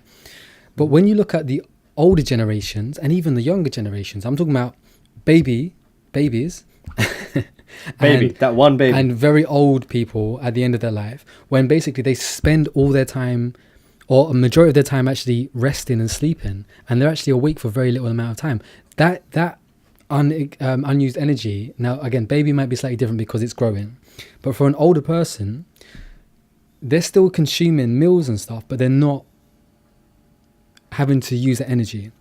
But because their mind is quieter, and because they're probably tired of this life, I don't know, their thoughts aren't continuously active and like just basically running at 100 miles an hour, that they can just rest, because now they're feeling like, and again, I'm generalizing because I've not been there yet, but it's like sleep is the best thing for me. So they go back to sleep, They spend more time sleeping, resting. I can say that because I've been in that position where when I feel like there's nothing for me to do, there's nothing else I can do on certain times in my life's journey, rest is the best remedy, the best medicine. And I can sleep when I need to sleep in that respect. But when I'm busy and there's stuff to be done, I can't sleep because my mind is running 100 miles an hour. And that's when I think thoughts become a problem, when we don't know how to quieten our thoughts, quieten our mind. Well, it's stress. I don't think it's stress. I think it's stress. I think it's just the fact that, like you were saying about the energy, there's it's healthy like stress. you've expelled enough energy in the day and you've done enough work in the day, but your mind is overrunning because you know there's still more stuff to do, but you're tired enough to say, you know what, I can't do any more work because I've already exuded. I think mental energy is very different to physical energy. Yes. And I feel like after a certain point in the day, you've got no more mental energy left. But if you don't balance your mental energy with, let's call it play or rest or something different, where you can't rest the mind, or where you can't distract the mind with something else. If you continuously stay in a state of thinking about the problem or thinking about the piece of work that needs to be done, that becomes an issue. And I think that stress is a made up thing in the respect that how much emphasis you put on something. For me, stress is, there can be healthy levels of stress, and stress and excitement are two sides of the same coin. Like you can have someone who's really excited for Christmas tomorrow. They stay up all night thinking about Santa Claus, whatever they've got in the boxes of Christmas presents, blah, blah, blah. On the flip side, you can stay up at night thinking, looking forward to, oh man, tomorrow I'm going to get this done, I'm going to get that done, I'm going to accomplish this, excitement. Or you can be just thinking generally, oh, you know what, I'm going to have to get that done, I need to do this. It's not as joyous, so it's stress. It's still, it can be a healthy form of stress. Because a lot of our problem solving is done subconsciously when we're not actively thinking about it. And we only catch ourselves thinking about certain problems in our lives when there's nothing going on, when you're standing in a train, when you're getting in the shower and your mind's just ticking away. And then suddenly you realise, oh, that's a solution for the problem. Or quieten the mind. Or it's rehearsing the schedule. Yeah. So what your brain does is when your brain switches off, your brain takes the opportunity for the subconscious to come into play and start unpacking and problem solving, which is why you end up going from thinking about nothing to, oh man, tomorrow I've got to do this, I'm going to approach it like that, I'm going to approach it. So your brain goes into problem solving when you're not actively in a problem, because you're taking yourself out of the problematic situation. You're in the shower, you're in your bed, there's no threats, there's nothing immediate, but you're still contemplating those things that challenge that's going to be waiting for you. So it's a form of conflict resolution, because that conflict's waiting for you the next day when you go into work and have to have that conversation with the client or blah blah blah. So, but we agree on the day that the overactive mind is what keeps an insomniac awake. It's one of the many things. If you have enough caffeine, that'll do the job too. But it varies. There's different factors. But that's one of them, definitely. Yes. While you meditate. Lovely. So we're going to take a quick break, Barbara. I'm going to go to the audience, and I want to just see how the audience feel about what Barbara has just said. So, who is my next victim? Joe, can I squeeze in here? Yes. Squeeze it between you guys? Right, Joe, so you've just heard everything that Barbara said about the negative thoughts stemming from childhood. So how do you feel about what she's just said? Did any of that ring true for you? I do mindful meditation. You do? And in fact, when I was listening, I was actually meditating. So Can you share with us what your mantra was? there's no mantra. You just sort of. So the way you do mindful meditation is you become aware of your body, and then become aware of your surroundings. And if you become aware of all your surroundings and your body at the same time, your mind goes completely still. Nice. So, I see you nodding along. Do you agree? Yeah, I do, a little bit.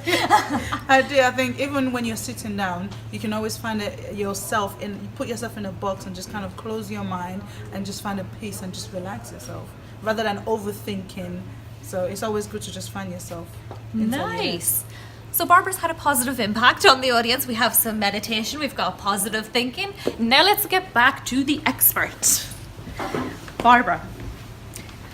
We talked a lot about negative thoughts and stuff. So, are we our thoughts? Are we all consumed? She should have said, let's get back to our guest. Say experts like, we've asked the plebs, and now we've got the opinion of the common man. Let's go to the person with the... Our thoughts do we become? We create a reality that reflects our thoughts and reinforces them. So we have that 10% of the time where we are consciously aware and we can use our willpower to start creating what we want. And so it's about really using that time and becoming more conscious of our thoughts and starting to take control of them. Because that's the problem, right? Once you've looked for evidence for something and you found evidence for something you wanted to believe in, whether that's positive or negative, but more so on the negative side I'm talking about here, then that becomes a problem, because now you've created that evidence that you didn't want to see, but you believed it, so now you found it, and now you see it, and you say, yeah, but that must be true, because there becomes a reinforcement in your belief system, doesn't it? Yes. And that becomes even... Yeah, I agree. I'm just thinking of someone who, when after they break up with someone, he broke up with me because I'm fat or ugly or stupid or whatever. I do the dumping, yeah. But the point is that when someone finds themselves in that situation and they're like, there must be something wrong with me. That's insecurity. Yeah, and then it's reinforced by the fact, well, she dumped me for a reason. Maybe I wasn't good enough, or he dumped me maybe I wasn't good enough for them, or blah blah blah. And then that negative reinforcement and that negative belief blocks you from having future experiences, which will show you to the contrary, that it's not true. It goes back to the idea of what you said earlier on about letting go. Just let it go, because it's not. Most of the time, everything happens divinely for a divine purpose. As in, you don't know what's going on in the other person's life, their experience, etc. It could be for the best thing for you, because you don't know what's around the corner for you, or you don't know what could have happened if you stayed with that person. But the moment you accept what's happened and decided, you know what, this is for the best, either I'm going to fight for it or I'm going to move on, because it's not worth fighting for anymore. But again, quieting your mind and letting go is the best option, right? Yeah. It depends on the situation. I know, yeah. Subjective, very subjective. Yeah, and it depends on what the end result is. It's like, if you're having... The only reason... I guess that's even I can't say. The main reason that people will want to quieten their minds is because they've got a lot of negative chatter, which in that case, doing meditation stuff, just as a starting point, or even as a lifelong habit, is very powerful. I agree with her completely. But it depends on where your mind is. Like, I used to meditate a lot when I was a teenager, like for nights and nights on end. But it comes to a point where I don't consciously go into meditation anymore. But those things that I learned still serve a purpose to this day and age. And I find that the negative chatter that was previously in my head is non-existent or massively reduced, just because of the way rewiring the... Anyways, let's not go into it. But yeah, you get what I mean. It serves a purpose. Do it if you can. In this way, then we can create the reality we want instead of whatever is happening for us that we're not pleased with. So we are the creators of our reality. We are. Absolutely. We are. So what message would you give our audience that is the most important thing to know about your thoughts? I think the message everyone needs to know is that our subconscious is actually designed this way. And so we tend to beat ourselves up so much. There's so much self-recrimination. And in fact, it's not your fault. The things you look back on and say, I should have done this and I should have done that, but your subconscious was in the driver's seat. and it was influencing you to do what you did or not do what you did in order to reflect those old beliefs. So beating yourself up about it doesn't make any sense. Your brain was working the way it's designed to work. It's about forgiving yourself, coming to a place of acceptance, and that gives you so much freed up headspace to then think more positively and be happier and move forward in a different energy, in a different way. Nice. So we need to reprogram our brains. Yes, basically. absolutely. So we don't need to go to therapy. This is all fixable from the self. It correct? really, so much of it is. Yes. Perfect. And so I understand that you help female entrepreneurs. I do, and men as well. I don't exclude You're still the in men. with a shout, Molly. You're still in with a shout. So how do you empower these women? Can you talk us through your step-by-step programming? Absolutely. So it's first about becoming aware of what are those negative emotions that our nervous system are wired to be triggered with as we start trying to grow our businesses, stand out, speak out. That's a really big trigger for people. And what are the negative thoughts going in our head? And once we become aware of those, then we are looking to replace them with the empowering thoughts that are going to create a whole different result. Perfect. Thank you so much, Barbara, for our been my segment pleasure. today. Well, this conversation has given me a lot to think about. So, let's get over to Kay, as I understand that today, not Kay, we're going to the reviewers panel. See, too much thoughts in my head. We are going to the reviewers panel with Steve and Della, and they are going to talk us through this week's book, How to Be Well by Abby Wynn. Thank you for joining us, Laura. Thanks for having me. Yeah, I've been roped in because Perry isn't able to make it tonight. He's at a pop concert, I think. Perry, what are you doing there? To be here. So yeah, luckily I read the book as well, so I'm here with you. Perfect. And can you tell our viewers how they go about becoming reviewers? Yeah, if you want to be So part they're of this reviewing the show, book from if you wanna- 'cause episode this 1 is that they about announced in reviewing episode 1 here now, well-being How to Be Well, self-improvement products. by Abby Wynn. Like books, I haven't read it. podcasts, DVDs, etc. Yeah, if you want to email us, it'll be on the bottom of the screen, hopefully. info@livinglifelarger.co.uk. Tell us you're interested, tell us a bit about yourself, and then, yeah, you could be sat here instead of Next to me. these two.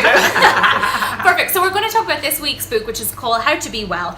Now, I want to know, does the book do what it says, Steve? I think it's a really good introduction to this subject. Yeah, I think it's very gentle, very friendly. It starts off, it's quite deceptive, I think is the best term. It starts you off quite gentle and does take you into potentially challenging waters. So, and I think I was saying earlier to Della, I think it needs more than a book to do that work, clearly. I think maybe counselling or... Not a DVD version. Not a DVD version, yeah. But I think as an introduction to where... Did he justify what deceptive meant? Did He didn't give context, but I don't think he meant it in the way you took it. To properly do this work. He meant it like in a kind of not as... I think he didn't mean it... As in it's a safe thing, but it's actually, there's a lot more to it, substance to it than... Yeah, like deceptively... It says... Detailed? What's it? How to No, be but well, isn't it? He was saying that, or they're saying that they need it's an introduction rather than the whole thing. Yeah. So in other words, he's saying it's a good opening, but it's not the whole thing. Yeah, so the fact it says how to be well is like an introductory, so it's deceptive in the fact that it sounds like it's going to give you the answer, but really it's introducing you to a lot of different Which is like principles. most things. As in when they not promise you, but when they actually state something. Any book, they don't always give you the full answer. Most books are signposts to other books. Yeah, as in it's a starting point for you to actually do more research and actually give yourself more foundation or more information that then you buttress together with other stuff. What? Buttress. So when you put two things together like this, buttress. Okay. You actually, because you take one person's opinion on something, that's just one person's opinion. When you start looking around, you actually start to have different perspectives. Then you get different ideas. And it's your decision of what you decide to be true or believe to be true in your own experience or your own ideology, that then it becomes your identity. If you only have one opinion to go on, that's hard. on something, then you're restrained to that one opinion. But if you get a range of opinions on the topic, then you can actually pick which one makes more sense to you and like why. the moon is actually hollow. Or made of cheese. Never heard that one. All the Wallace time. and Gromit. Hey, yeah. Cool. On yourself. it takes you there. Perfect. And what is the one thing that stood out to you? What had an impact on you? I think the chapter on healing relationships with others, and the quote that I really liked was, "If you think you're enlightened, go spend a week with your family." Because you did that. And I did that, and it was very challenging. It really showed me that I still got a lot of work to do on self. There was lots of different triggers that people pull, and it was interesting because this book goes through different exercises that basically show you how to navigate all these feelings that you're having, whether it's visualization exercises, meditation exercises. It really kind of takes you through different step by step how you kind of understand what you're feeling and deal with those emotions, and then actually go into action mode where you actually do something about it. And that's what I love about this book, that if you're a person who wants to take action in your life, whether it's your mental well-being, physical well-being, there's lots of exercises in this book that can help you do just that. Perfect. And she said it's for spending time with family, and the holidays are coming up. So this may be a good present for anybody spending a lot of time with in-laws. So would you guys recommend this book? Yeah, I've read loads of sort of self-help books, and I think it is. Again, it looks really nice and happy on the cover. It does take to some dark places, so it is. You know that water. Where is that book taking us? I think someone sellotaped a different book into his copy of the book. Or do you think that's his interpretation of his own experience, his own life experience? Because again, if it's asking you to, for example, think about your past, that's very subjective. And he's getting into some deep, that's down to your own experience, deep in his life.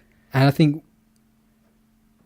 it's like for him, he's reading a copy of American Psycho. I've read a lot of self-help books as well. Yeah. And I think your interpretation of a self-help book is your own mindset in the first place. And where you decide or choose to direct your own course or your journey in life. Or it's like holding a mirror up, and you have to recognize a lot of self-help is recognizing your own shortcomings, your flaws, and then you're self-critical. What are you self-critical about? Why? What's the evidence? And then that brings a whole bunch of stuff up to the surface, where it's like you're pulling on a thread on a shirt, and then the whole thing starts unraveling. So it's holding a mirror up, and if you've got some deep-seated insecurities that go back from way back when, which you've never addressed, and then it starts with a very gentle line of questioning, and then it starts making you drag all of this from the depths of your subconscious. That's why he's finding it why he's acting so freaked out, is because there's probably some shit he hasn't faced for years, and that book's it's not forcing him to, but it's making him think. It's instructing him to confront it. To bring it out into the light and face it.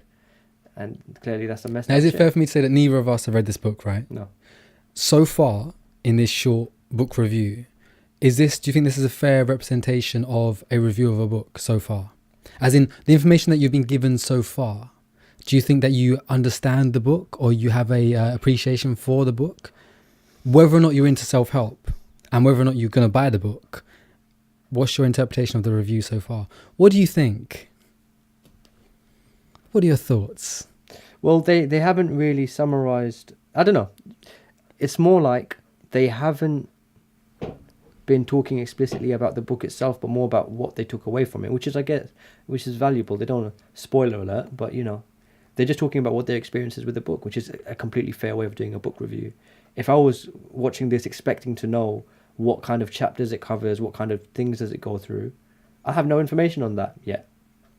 So do you think they need to actually go into more, let's call it detail, about the purpose of the book in respect of what it offers? The methodology, so what chapters so they have stood mentioned, out to you? Yeah, they have mentioned, or Della mentioned just now about there's a lot of exercises in the book. Yeah. She didn't mention what they were, yeah, but she did say there was actually practical things you can do rather than just sitting there and reading the book, which I think is half a point. It depends on what you want from your book review. Mm-hmm. If you want it to be a kind of, some of the chapters are about this, that, and the other, and some of the exercises that I found useful that came from the book were this, for example, that, for example. True. Some more details is what we're saying. Yeah, they could. That's a way of doing it. No, because we buy it because of reason, and the reason has to be pertinent to our purchasing decision. So, like, not always emotion. Sometimes you see people really excited about a product. You're like, I don't even know what they're buying, but I want one. No, but again, that is the reason. That is the reason, though. As in, that emotional connection with something. Or if everybody else has got it, I want it as well to feel accepted in a group or whatever, that whole idea of, okay, straight away, would you buy the book? No. Based on a review, I mean. No. Okay. That's my interest. I wouldn't have bought it anyway, but the reviews it did not sway me in the slightest. All right, calm down. I'm sure it's a good book. Shall we? I'm not cutting the book. Steve Wing now, right? Oh, have I? The self-help section. That's good, yeah. Perfect. Steve, what was the biggest impact for you in the book? There's an exercise that we're going to do, okay, in a moment, yeah, and it's about appreciating yourself and your body. Yeah. And I thought it was quite sweet. Not in front of other people, a Steve. Nice little thing, which, you know, my 40 odd years on planet Earth, I've never done. And I thought, okay, that was When he's quite not good. presenting, he doesn't say okay. Yeah, and we're going Perfect. to show the audience in a moment. He hasn't So said okay Perry once couldn't in make his it here review. tonight because he is at a concert living his best life. We miss you, Perry, but we are also jealous. And we're going to just cut to a clip now of Perry doing a review. I especially think the exercises are really good. It's nice that they included are Perry in this episode, even though he couldn't make it. scattered in around the book.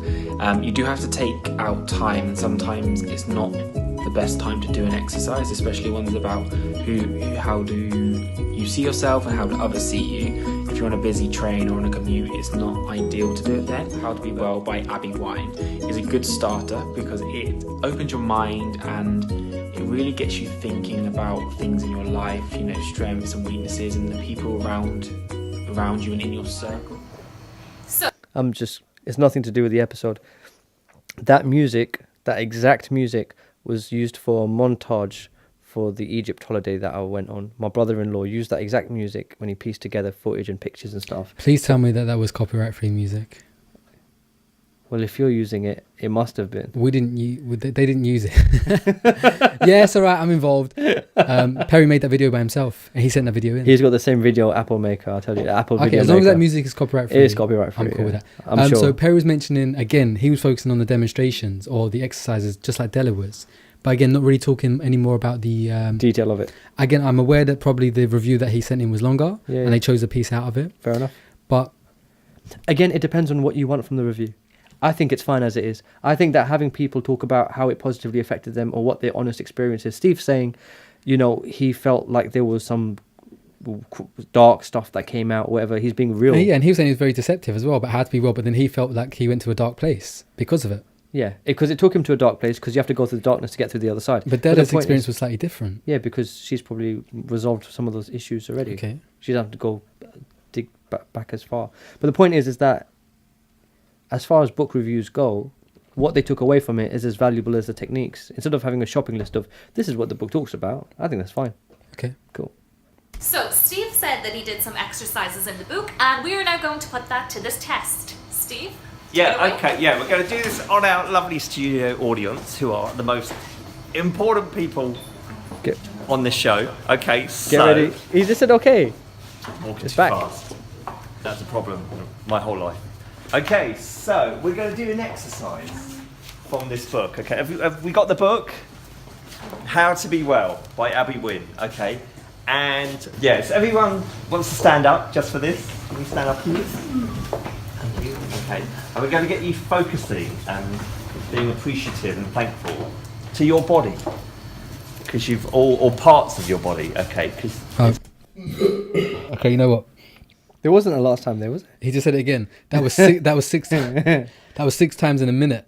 I said to you, when he's not presenting, yeah, he doesn't fine. say it. Yeah. But the moment he's in that position where he's conscious of being the person that has to hold the show. Do you know what? They He say though? Real leaders say okay a lot. Real leaders. It was once a very famous Abraham Lincoln who said, "America." There's a difference. There's a difference between being affirmative and positive to your audience that you're talking to. There's another thing by saying it 6 times as a filler in 1 minute. Let me catch that last one because we've got more coming. We might as well brace ourselves. That's too much drink for me, man. It's in 1 minute. That's six gulps.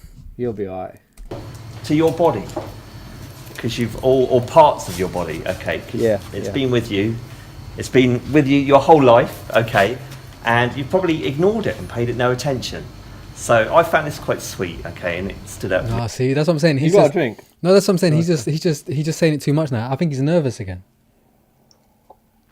That doesn't change the rules of the game, baby. We tend to say, listen, man, we're in this. I know we're going to talk about this, but you know, we tend to say die. okay when we're agreeing with somebody in a conversation. So Okay. you might say something to me exactly, yeah, okay. and I'll say back to you, okay, as in I'm acknowledging, I understand what you're saying, or I appreciate where you're coming from, and you're moving forward with it.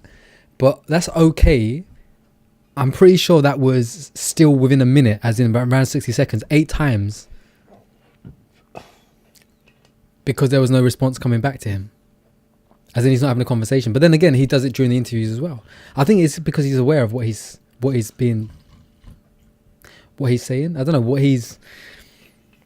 It's a filler word. It's a connective. Like the as in Yes. some people, Yeah, not most people. It's Steve's. It's processing, yeah. Is it? It's buffering. Buffering. YouTube buffering. 80% buffering. Okay. I love this guy. Shall we? If he says okay again, I'll pause it. All right. Well, let me finish this quickly. Is that okay? That's nasty, man. Do you remember your epic burp in episode 3? Always and forever. It's time coded and everything. Serious. Some people say it's still resonating to this day. Do you remember it? No. There's like you do this thing where you're talking and suddenly you go "Brup," and it goes "Bleh," and it earthquakes and it echoes. Yeah, I remember that. That was good. All right. Because you were so bait with it. You weren't just like this. You were like this. Shall we? Yeah. From this book. So focus on your toes, okay? Just focus your mental energy, your mental attention on your toes. You doing that?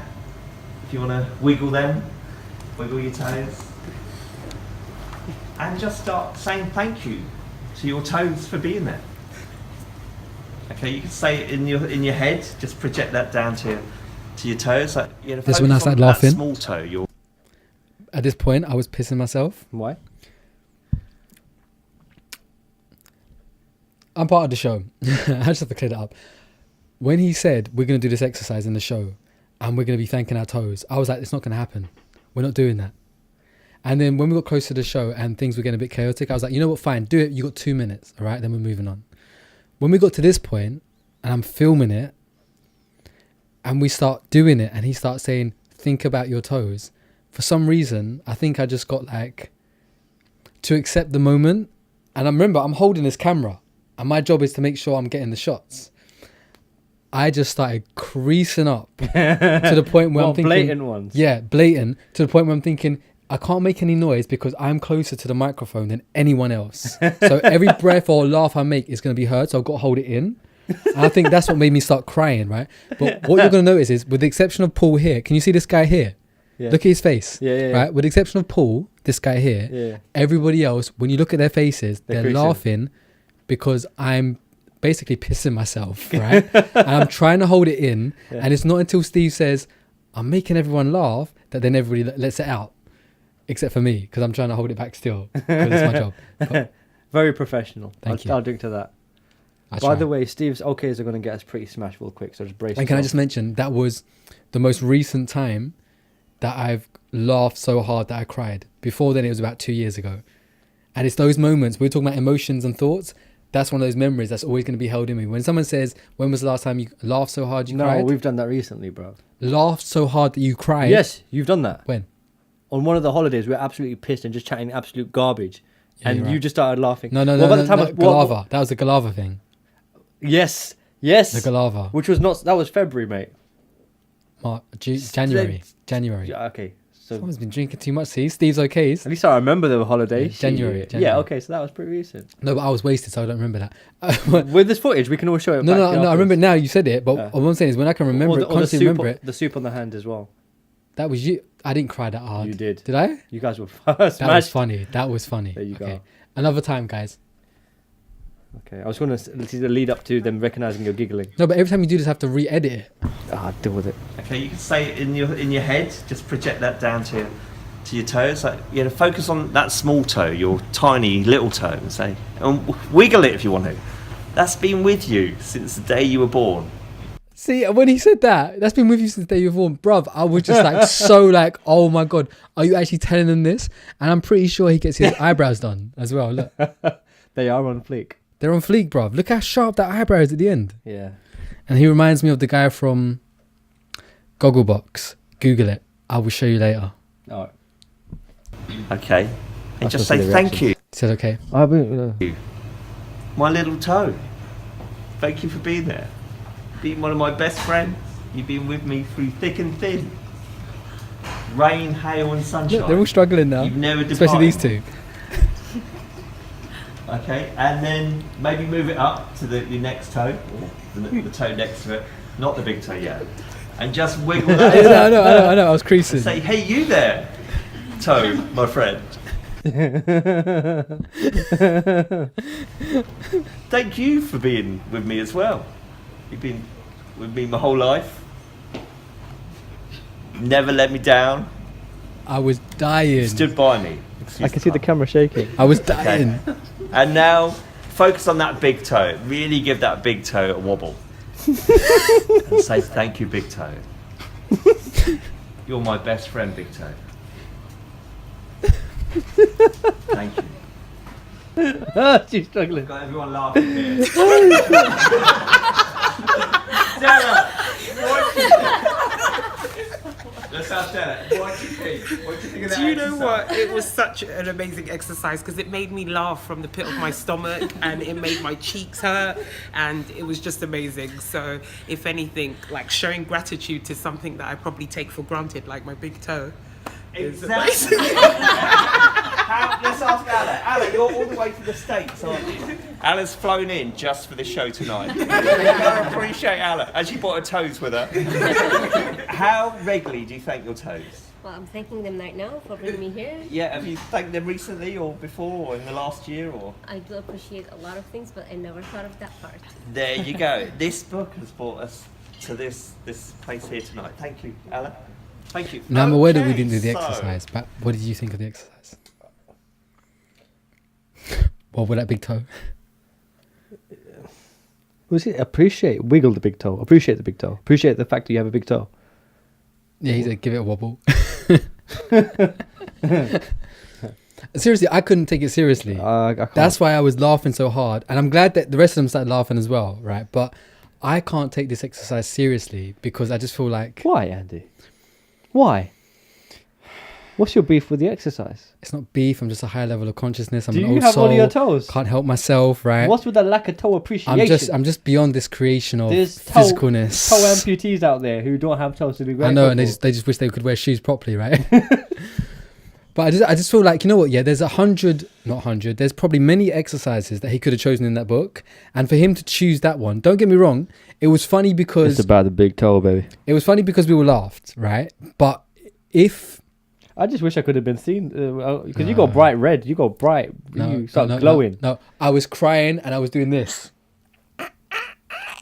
And that's why they were all laughing as well in the audience, because they could see me creasing up. And you know that whole thing where when somebody starts to crease up to the point where they can't hold it back anymore, and you're kind of in a situation, not really understanding what's happening, but you start to find it funny because some guy's saying about a big toe and you see the guy laughing and you just can't help yourself. Yeah. Then you start to get infectiously like, oh my God, I'm feeling it as well now. Yeah. That's what happened. Steve was completely oblivious and felt like he was making everyone laugh when he was just making me laugh and I was making everyone else laugh. Because literally I was wiping my eyes at the end of it of like, this is so funny because I can't believe this actually happened. I believe that he could have chosen a better exercise. That's what I'm saying. I believe that he could have, you know what, I don't know, I've never read the book. But in that 2 minutes of telling people, think about your toes. I can't. I know, I don't know how empowering that is. You're saying that that's time I'm never going to get back of my life. I enjoyed it. No. I enjoyed it. In hindsight, I enjoyed it. In the moment, I think I was using it as a escape mechanism to not be or there. defense mechanism or something. You know, that whole not acceptance, that whole it's coping with trauma. Coping mechanism. Thank you. It was a coping mechanism for me, right? I was laughing because I couldn't take the fact that there was nothing I could do about that situation, but it was happening and I was there, and all I could do was film it, and I was like, no. And literally, like you say, if you could have seen my face, like Lauren, Barbara, and Della saw my face, you would have understood. Yeah, I've seen that face. It's very, You've seen funny. That face, it's very insane. Yeah. Anyway, would you have done the exercise yourself? I've done positive affirmations. No. Would you have thanked your big toe and your elbow and your forehead and your eyebrows? Would you have gone to that level of detail? No. I'm asking you. No. So do you feel I would have said, I'm grateful I've got all my arms both of my arms, both of my legs. Okay. That are all my. I wouldn't have done them on an individual basis. I say all 10 fingers, all 10 toes. I'm grateful for. So do you feel like when Steve was talking in the book review about this is an introduction, do you think that that's an example of why this is an introduction? Because it's very soft and very almost, I don't want to say hilarious, but very kind of like a diffusing kind of exercise. It's just very basic. It's very basic. Because when I was talking to Steve about this exercise, I was like, you know what? The only time that I'm kind of thankful for my toes is when I'm in the shower and basically I'm washing my toes. Okay. Wow. Okay. I basically say to my fingers, guys, this is the only time in the week that you're going to get to have a party with your toes, all right? So just, you guys fucking play with yourselves, yeah? And for about a minute, while they're just washing each other, like, I'm like, this is the party time, guys, keep going. And that's it. And after that, it's almost like I forget about my feet, if that makes sense. Maybe it's because I'm just not grateful. Every time you shower, your fingers and toes have a party. Yeah, because you know, I get it. I get it. After that, it's like, you know, you kind of forget about it because they hide in your shoes. And they're like, they're so far apart. It's like Romeo and Juliet. It's like, bruv. How often do they spend time together? And I just felt like it wasn't an appropriate exercise. But you know what? They made the most of it. They enjoyed themselves. Well, they had to do it because they're in the audience, you know. But I just feel like a better exercise could have been chosen. One more time in English? One that would have made me laugh so much. Yeah. Yeah. Shall we? That was that exercise. Okay, there's more in the I feel like book. he's laughing at us. Abby Wynn, How to Be Well. Okay, and it's on our website as well, telling you where you can buy it. So, but first of all, before we continue the show, some more nice news.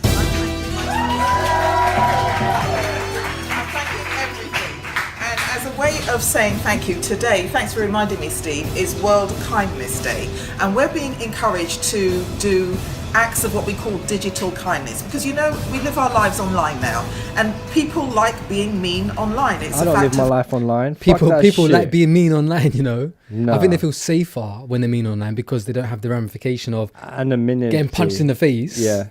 Life, a sad fact of life. So what we need you to do to be kind is like somebody's comment or recommend a podcast, that or just encourages even just them. reach out and send a quick message to I think you should somebody do that in that you person, haven't in seen general. or spoken to in a very long time. And speaking of other Face-to-face nice is more stuff, meaningful. we're coming into winter now and homeless people have a really, really hard time. One place in Indiana has come up with a novel idea to help them. They've actually put sleeping blankets and pillows and warm clothes in vending machines. All the people have to do is go and register with an agency, they get a token, slot it into the machine, and they get free bedding. Best of all, it's free! And last but definitely not least, and this is a really quick one because I love this, there's a teacher in America, Mrs. Judy. She has a list of how her students can be greeted every morning. You can have a hug, a fist bump, a dance, and most of the kids go for 2 or 3. And I think it's a wonderful way. She's got a list outside of her classroom and you can choose one, and it's absolutely great to see these little darlings getting their morning hug before they go in. In my day, we just said, good morning, miss, good morning, sir. No hugs, no kisses. The thing with the morning hug, though, is that whole idea of touching a kid, and there's so much stigma around. I had some fit teachers, I wouldn't have complained. Any kind of like physical contact. Yeah. Is that the whole sexual harassment thing, you know? Yeah. Like any kind of physical contact with anybody in a workplace environment seems to be a problem these days. Yeah. And it's like we're not free anymore. I get that. You know, it's like there's unacceptable touching, there's unacceptable contact where somebody who's clearly not comfortable with it has somebody's hand on their shoulder or a little bit just too, you know, intimately familiar. Friendly. Yeah, friendly, right? Yeah. But for me, it's like, I think generally, you know, if I'm at work, it might be just a touch on the arm, brief touch on the arm. Or it might be, if it's a male colleague, it might be just a pat on the shoulder. You know what I mean? But that's about it. It's just I think human beings are designed for physical interaction, for human connection. And as long as the intention is pure behind it, and there isn't some weird seediness behind it, I don't see why not. I don't mind a colleague patting me on the shoulder before they, you know, like say I'm sitting at my desk and someone just rests their hand on my shoulder and then they start talking. You know, it's nice. It's going back to the idea that Barbara was talking about subconsciousness or subconscious conditioning. Yeah. Is that when you grow up, if your parents aren't affectionate to you, you're not used to having affection then it's presented to you weird. when you're older, right? Yeah. But if your parents are not all over you, but if your parents are very kind of like physically affectionate, then you're give you very used to hugs not only accepting it but also giving it in your older age. And you're not like turned away from it, that you feel like it's natural because that was your subconscious upbringing and it's part of who you are. And it's almost like now with laws, and again laws, it's like you can't do certain things because it might be deemed inappropriate. Yeah, I'm with you. But it's like, it's just so like, okay, you know what? We live in a world where we're born into a society that we don't, let's call it, agree or accept the laws when we come to it. It's not like we agree before we come here that we're going to accept the laws, right? But we have to condition ourselves to believe that we have to accept the laws that are given to us in order to live a life that is correct or right to fit into society. However, you know by the way it feels what's right and what's wrong. And it's like, we should just, this is my perspective rather than just a killer's perspective or something like that, but we should be allowed to just basically be free and just let us be. And if there's a problem, talk about it. If there's a problem, express yourself and set your boundaries with the person that is with you or whatever. But the more laws we place in front of us that prevent us from being who we really are, conditions us even more to be unnatural and isolated, which is one of the things that's happening in society right now, right? With this internet culture. Yeah, because gaming culture. People are just absorbed into technology. They're spending less physical and less mental connection with people. And to me, they kind of go hand in hand. I don't know how you can be... I mean, I'm sure there are really good friendships where people don't give each other, like, you know, a fist bump or a hug. You know, when I see... growing up, my mum was very, very affectionate. She'd give us hugs, give us kisses. She never gave me a hug. Should have been born into the family. The lost brother. No. If she knew you wanted a hug, she would have given you a hug. If you went to give her a hug, she would give you a hug back. I remember that. You can remember that. She would give you an amazing hug, right? But the point is that my dad was the opposite. My dad was very much like he's a very stoic kind of manly man. Oh no, hug, I don't do hug, right? But the point is, it got to a point. But he's very laid back though. I'm sure that he is chill. Yeah. So I go and just give him a hug, and at first that's what I'm saying. If I gave him a hug, he wouldn't say no to it. He wouldn't push off. He wouldn't say get off me. But I just go give him a hug because I know that that's what I want, and I know that I'm his child and he loves me. And I'm your son's brother. He will love me too. Yeah. If you go give my dad a hug, he wouldn't react. So the point is that some people don't realize they're not comfortable with it because of their mindset. But the moment they realize that it's just someone who cares about them and they care about them back, you have to have that connection and that rapport before you can have physical interaction. Or just you can't mindset, just go touching strangers. No, because that whole idea of, you must have seen these people that go into the street public and have these t-shirts that say hug me, free hugs or whatever, and open up their arms and random people come up to them and hug them, right? It's that whole idea of your own identity and your own boundaries, your level of, let's call it, what you're acceptable with in your personal space. But people don't realize that whenever you hug somebody, hormones are released in the body. Oh, don't ruin it for me. That extend your life. Oh. That extend your life. I'm gonna live forever, baby. And like the more, seriously, like the more explains so much. The more, let's call it, hugs or positive affection that you give to another human being, the more you're actually extending their life because of the positive promoting hormones that you're giving them. Just in that moment, as long as again they feel appreciative of that affection, and it's consensual. That's what I'm saying. Yeah, the key thing is it can't be like, if you hug someone who doesn't want to be hugged, and they're like, then they're probably losing time off their life because they're stressing about the fact they're being. I won't go so far as losing, but they're not. They're not. You're not extending. But the hormones that are producing, aren't the same. But the moment it's just cortisol from the stress of being hugged by a. Yeah. Why are they touching me? But the moment you realize, but you know what I mean, that there's a potential here that if you were just like more natural. Well, this is the thing, right? We live in a society where everything is implied to have an ulterior motive, and that people aren't nice for the sake of being nice, and that if somebody is initiating physical contact with you, it's because they want something from you or they want to do something with you, and it's always something like seedy or dirty. Yeah. And the thing is that it's wrong. It's wrong. It's just messed up. And it's just, as a society, because there are people who take advantage of it, like the Harvey Weinsteins and, these people who take advantage of the trust and they build up a fake rapport and and it's like, how do you separate that out? How do you really know if someone's intentions are? So that puts the whole questioning of it. Gut instinct. Yeah, and it's a very litigious society we live in. It's very much a blame culture. It's very much a, they could be trying to screw me over. They probably don't have my best interest at heart. Why would he think? Why would she want something positive for me? They're only looking out for themselves. It's a really sad way to live.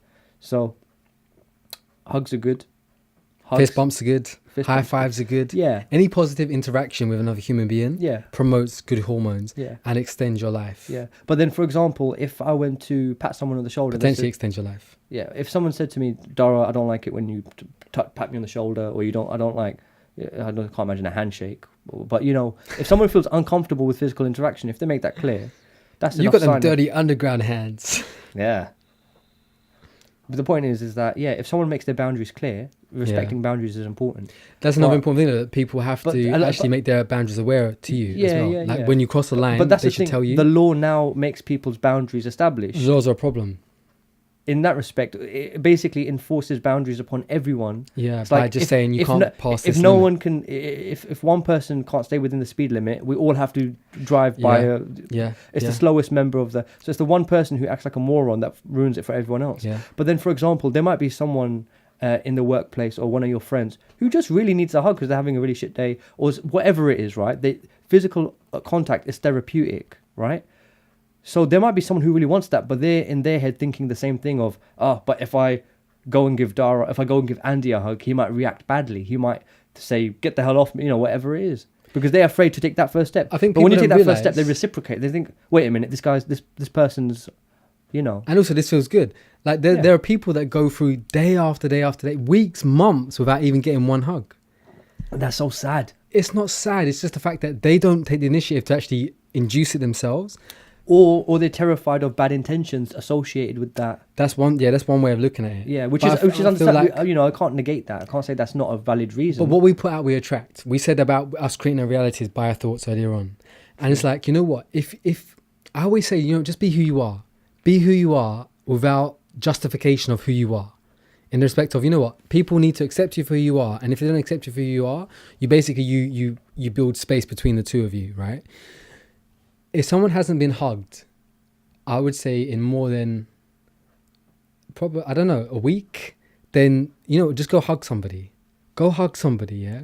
Go find someone and hug It them. doesn't matter who they are, just go hug somebody. Someone you because know, not a stranger. You're going to, no, it can be a stranger as long as they're consenting. Yeah, okay. Right? But the fact is that somebody needs a hug from you and you need a hug from somebody. And if you are aware that everybody needs somebody sometime. In the moment of embrace, you begin to release hormones. And the more meaningful that hug, and the more, let's call it embraced, that hug, not sexual. Yeah, you can keep it clean. The more meaningful that hug, yeah, the more feel good it is, the more hormones are released. And you're extending somebody's life every time you give somebody a hug. So it's almost like every time you meet somebody and they offer you a hug or you give them a hug back, hug them like it's the last time you're going to hug them. Because you never know when it could be the last time. That's very true. And if you hug amen to them, that. so meaningful, like it's the last time you're going to ever see them or going to hug them, the amount of positivity that's expressed between those two human beings is so beyond our own comprehension that it's goddamn straight, son. It's just worth it. Okay, so just do it. Let's do it. Shall we? Yes, let's. Kisses, no fist bumps. Can I get a fist bump, please? Thank you. I'm saying good now. hi, Kay. Hello, Steve. Let's just show you. No sense of natural rhythm. We're at work in Soho. How good is this? Work hard and dream big. Don't do the work hard bit. Work joyously. That's my advice. Dream big, right? Dream big. So I like this kindness thing online because we're always being told it's evil. Facebook and Instagram are bad. Seriously, 8 OKs in around a minute was just literally, my brain was feeling that. My brain was feeling like I was drinking. I was like, whoa. It's like back to back okay. No, because it's like inhaling too much carbon monoxide. It's like you're dying. Like it's like, Steve, please stop. Like your brain just starts switching off. Like I say, I'm just glad that Steve didn't take the forefront of the show today, and Lauren actually took control, because Lauren doesn't say okay. Thank God for Lauren. I don't think she says it hardly ever. She doesn't. Bless you, Lauren. I mean, apart from when it's appropriate in the context. I just feel like she doesn't say it. I don't think that she even uses the word. Like, but anyway, let's crack on. Anyway, So So I like this kindness thing online because Yeah. you know we're always being told Yeah. you know it's evil. Facebook Yes. and Instagram are bad. We're not told it's So evil. what would you say? We're not told it's evil, No. as in positivity and social media. But I do feel like a lot of people spend their time on social media looking at other people's stuff and never appreciating, let's call it the amount of effort that someone goes into, whether it's a thought in a status update or a creation on a post or a video that they post. People just like glance over other people's stuff. Yeah. Or they see something and they're like, meh, and move on. Mhm. Now, I'm not going to deny it. I spent a time when I looked at other people. So I did like a social experiment where I copied what other people were doing just to see what would happen. Where basically for about 6 months, I would just like everybody's post and see what came back. If that makes sense. Yeah. Yeah. Because I was seeing that some of the people that I was following, this is specifically on Instagram, they just seem to like all of my posts. And I was like, do you even look at what I'm putting out? Or are you just liking everything? So I started off by liking everyone's shit. Beep. And it did increase my, let's call it my response, my feedback, people that were looking at my stuff. But I really feel like to have true and sincere engagement, comments are what it takes. I'm not saying comments saying, hey, that was great. I'm saying comments where you actually engage with the individual and actually say something meaningful and constructive to them to actually make them realize you've actually seen what they've done and responded to that post from your heart. Social media to me isn't as social as it should be. And I don't believe it ever has been. And I feel like the more we go into social media with the more and more platforms that are developing, the more and more our thoughts are so scattered. I'm generalizing, my safe word. Our thoughts are so scattered that we're not actually engaging on a social platform that was defined and meant for social engagement between human beings. True.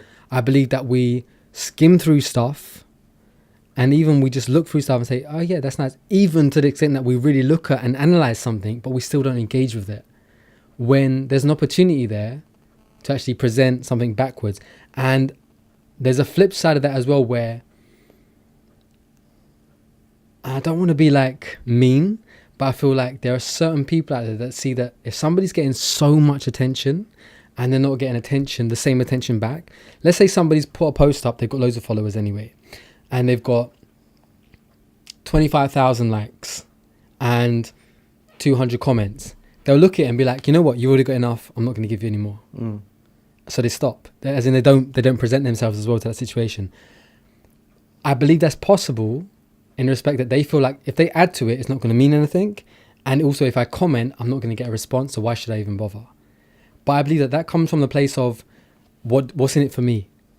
Rather than, you know what, this is what I feel like, this is what I'm thinking, this is what I'm feeling, I'm just going to do it for the sake of it without expectation of something coming back to me. Social media is very... There's a word that I'm thinking of, I can't think of it. Akashic Records save me. There's this whole thing of like... It's not going to come to me. Bro, it's not going to come to me. Save me. Machiavellian. Misleading. You lost me. Basically, social media isn't social media. It's not. It's not. It's broadcasting and distribution, and it's very impersonal. Like, think of it like this, right? You had a song that came out On social media. I love that. On social media. On social media. Copyright pending. Frank Sinatra, he made a song. Loads of people connected with the feeling, the sentiment of the song. They enjoyed the music. My Way? Whichever one you want. Okay. Fly Me to the Moon. But they saw him perform on their TV screens. They might have written letters in, which takes more effort than typing a post or hitting a like button. But that's not the point. The point is that... Sinatra's dead. Yeah. What's your point? Okay, carry on. The point is that people used to write letters into a show that musicians would perform on, saying we loved that person, blah blah blah. Them were the days. See, effort. The good old days. Effort in, back in the day. Now it's too easy for you kids. Kiss my teeth. So, KMT. It's not cool to say it, mate. Rasclat. Showing your age, Andy. All right. So I'm just aware, bro. I'm just aware of where we've been, where we are, and where we're going. Carry on. Goddamn straight, son. All right. So back in the day, someone could make a piece of music that would touch people's emotions, and you'd spend the next few days just thinking about this amazing song that you've heard by this musician. You didn't have a way to put likes or engage but the way that you engaged was when they went to perform, they did sell out shows because everyone wanted to see them.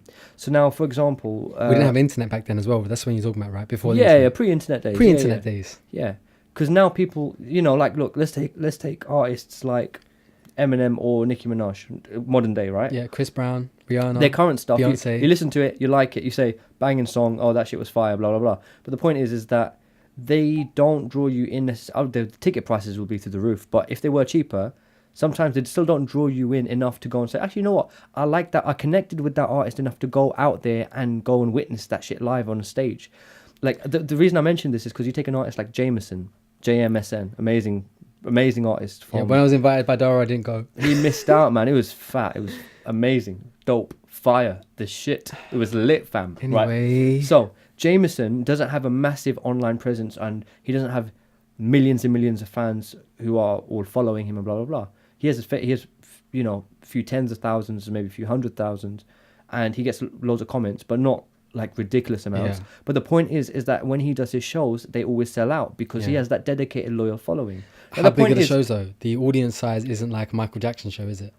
It varies, but he's building up. What I'm saying because it's big enough to justify the audience, yes. right? Yeah. So that's why they do it, because again, it's a business thing. Yeah. But the point is that if you're on social media, if you like someone's stuff, it's very different to saying, you know what, I've just seen Andy post a message about Method Works and something he's worked on recently.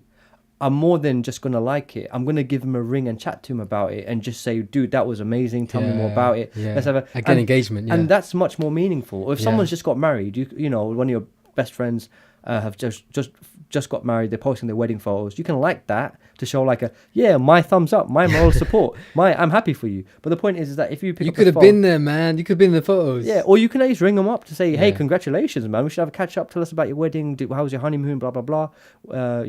It's like the whole idea of that back in the day when the internet first came in board and we had Napster. Now I'm talking about my age.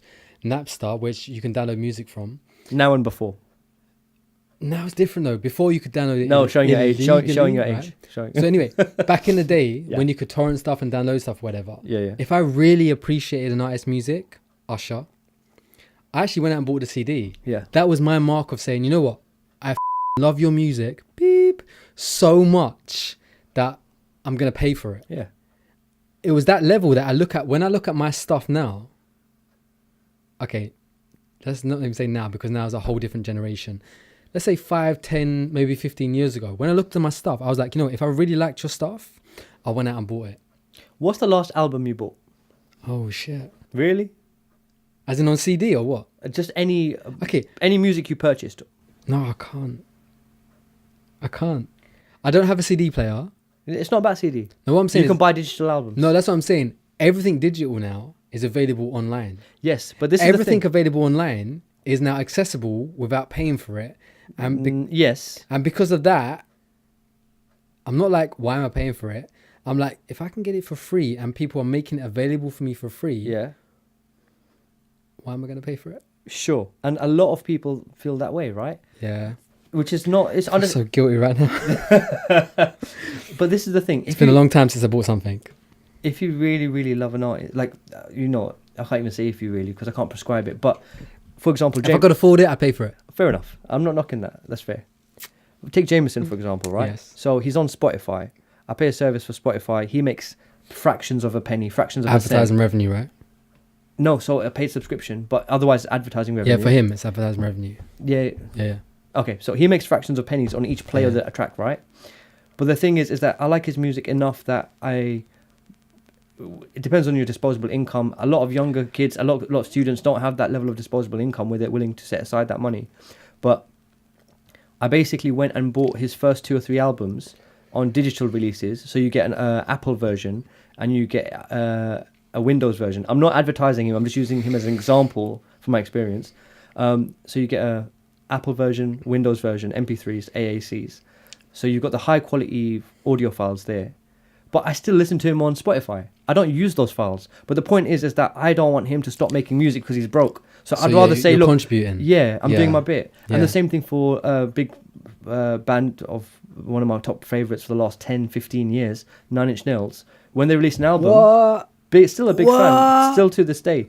And if they release an album... How is it I never knew this about you? How do you not know? 9 Inch Nails? I'm a massive fan. They're sick. Nah, bruv. They're sick. I know you too long to not know that, bro. I'm a huge fan of 9 Inch Nails. Massive. You are sick. Trent Reznor you are sick. is my number one kind of inspiration in like music. Yeah.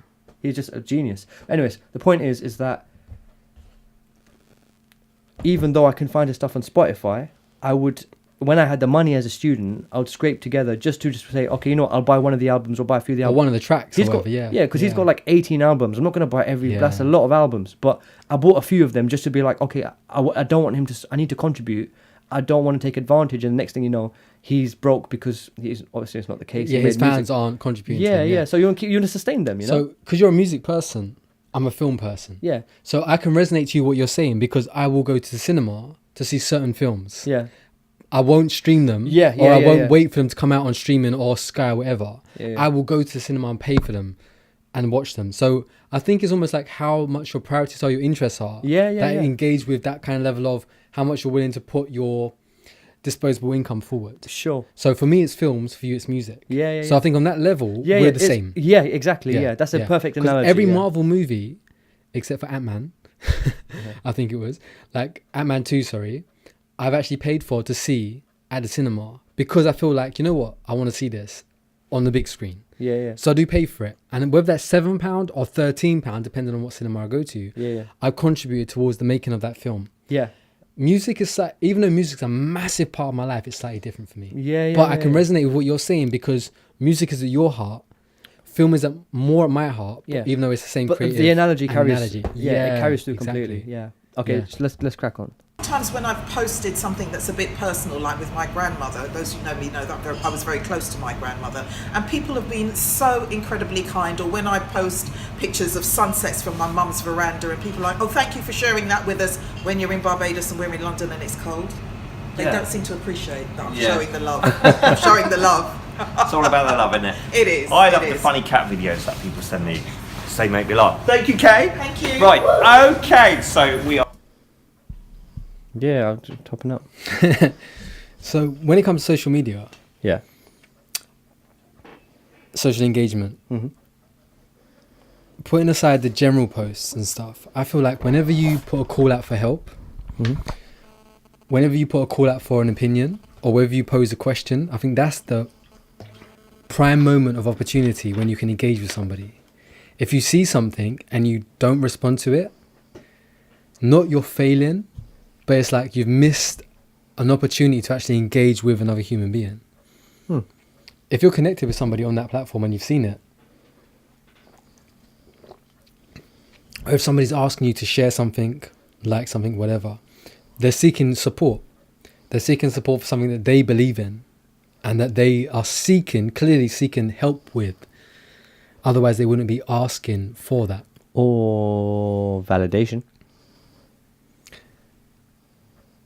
Again, we are talking about different perspectives. I think I'm talking about because I run a business and the things I posted are like... It depends on what you're posting. Yeah. It depends on the reasons why you're posting it. Would you really post a picture of yourself saying, please like my picture? No. But a lot... No. No. No, I wouldn't. But I would say that people... a lot of people post pictures. There's a lot of people on social media who post pictures and videos trying to show that their happy side and their, you know, their best life side, right? Because they're surrounded by other people doing the same thing. But they might be like really upset or dying inside, right? Or they might feel really hollow and empty inside. But they just need to, they feel the need to, and it's been in our society forever, stiff upper lip, put on a brave face, blah, blah, blah, blah, blah. So people are masking all the issues they have, putting on this happy, and then other people see that and think, oh, that person's real happy, my life is shit, I should be doing the same thing. And it just perpetuates a cycle. So that's what I mean by validation. I'm not saying it's the only thing.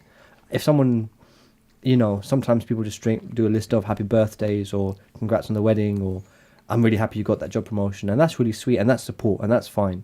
Sometimes it's just kind of like, this is my success, I just want to share it with anyone on this platform, i.e. Facebook. If you guys are interested, just to let you know, I've got the promotion, or I've just had my first kid, or I'm getting a milestone in my life. It's just sharing that. And then the people who respond are just people who are saying, you know, right on. It's much easier than phone calls and text messages and snail mail and all this stuff. I'm not saying validation is the only reason, but one of the big problems about social media is that cycle of validation, external validation. Yeah, I feel like if you're not in alignment with who you are and you're not happy with anything in your life, Yep. to a extent that it affects your life, Yep. you should avoid social media. And this is the thing, right? If you want to accomplish something, if I want to accomplish something, I will not generally, unless it's marketing or networking, I won't get closer to my dream by spending time on social media. I can brag or boast or look for validation about anything related to my dream. Look how close I am. Look at what I just did, and drum up enthusiasm. But the point is that I'm only going to get good and only going to get better at what I want to do by spending time on what I need to do. If you've got a ballerina who's done one lesson and she's suddenly showing, look, everyone, I can do a pirouette, and everyone's clapping her and high-fiving her, she could be spending that time perfecting her art. And then eventually news of that will come around of, wow, she played, you know, whatever, Tchaikovsky's theatre, or, you know, all that kind of stuff. But the point is, it slows down your progression to focus on what other people are doing and seeking validation. It's just my humble opinion. But again, there are positive, like, support, showing pictures of, you know, your first pet or first child, or, you know, your wedding or your birthday cake or whatever. Anyway. Support is important, Andy. Let's continue. Onwards. I'm going to talk to our crew. This is the lovely Lauren. Okay, and she's behind every show telling us where to go and what to do and trying to how stop long you. to talk. Lauren, it's all about thoughts today and thinking. What are you thinking of the show so far? I'm loving it. I think it's really good. I'm hoping that it's got out there and spoken to some people, and that people have taken away some proper tools and stuff, things that are helping them day to day. Brilliant. We're trying to make this show fun, in case you haven't realised, but it is serious stuff. Like, George. Hello. This is George. This is George. George is amazing. He's joined us at last minute. Okay. Yeah. He's our audience warm-up man. Look at that smile. Hello. Yeah. I think he's going to be selling toothpaste next week. Okay. What are you thinking? What are your thoughts of the show? Oh, it's brilliant. I think my audience have been brilliant having you, audience. Yes. And we're going to go back to the audience now. Yes. Okay. And we're going to come this way. Come. Am I walking too slow? Oh, okay. He's down there. Right, we are going to carry on our conversation with the lovely Barbara. Okay. Right. So I've got to get.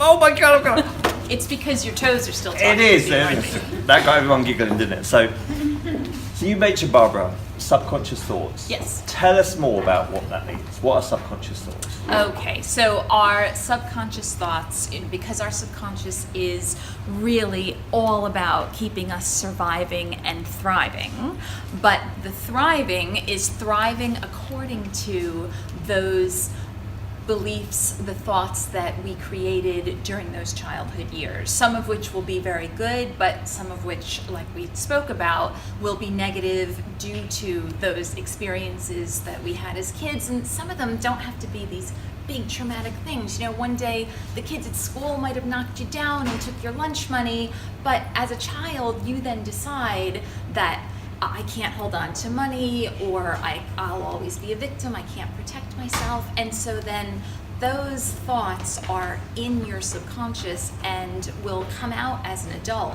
when you go to, you know, have bigger and better things. That underlying fear. So when people say there's like a glass ceiling. Do you think she's mentioning all these negative limitations because that's who she's come across in her profession, and also that's who or what she believes the general population can relate to? Yes. Yes. Okay. 100% yes. Because I feel like that question could have opened up a Pandora's box of opportunities to go in different directions, but she went straight for the limitations, and also the idea that,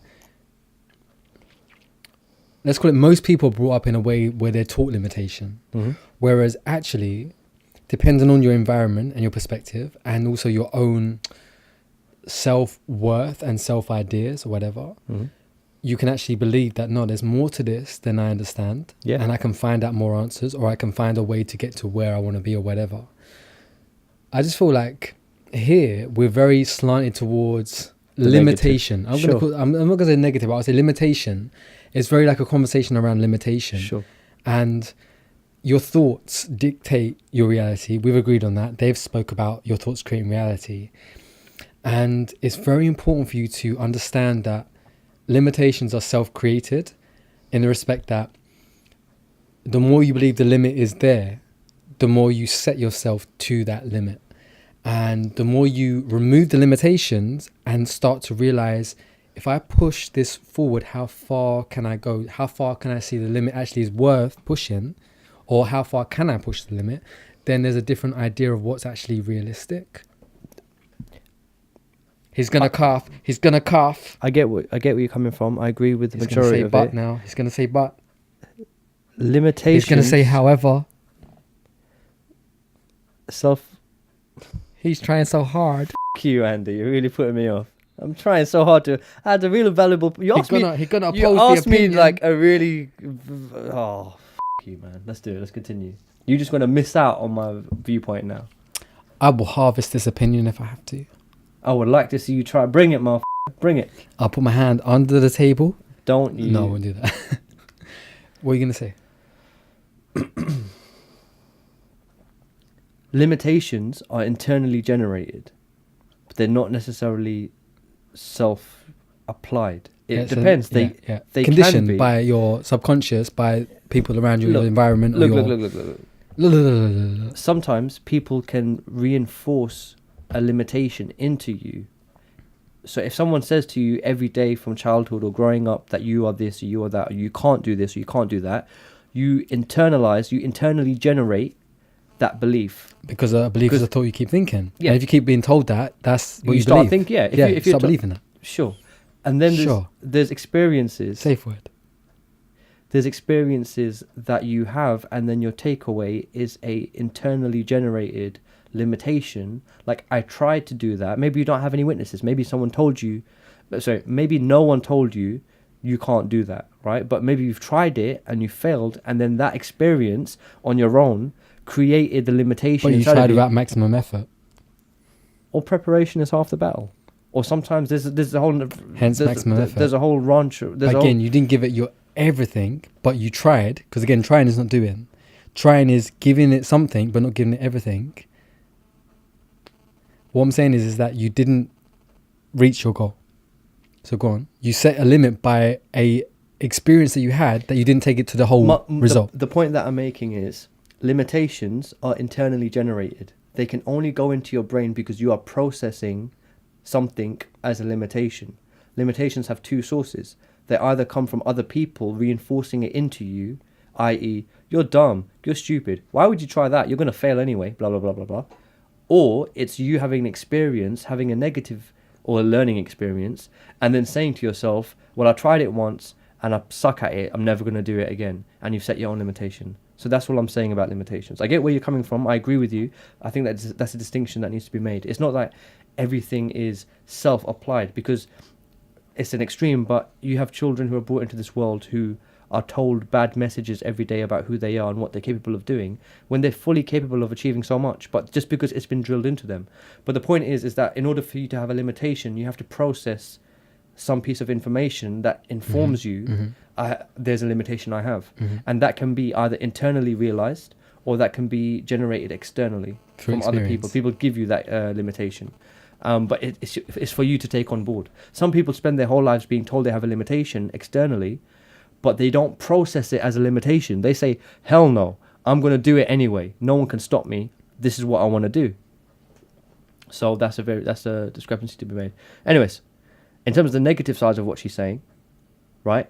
So, or, the limitations, I think the reason she's, like you touched on, the reason she's noting those things is because she's catering to her audience. She's catering to her client base.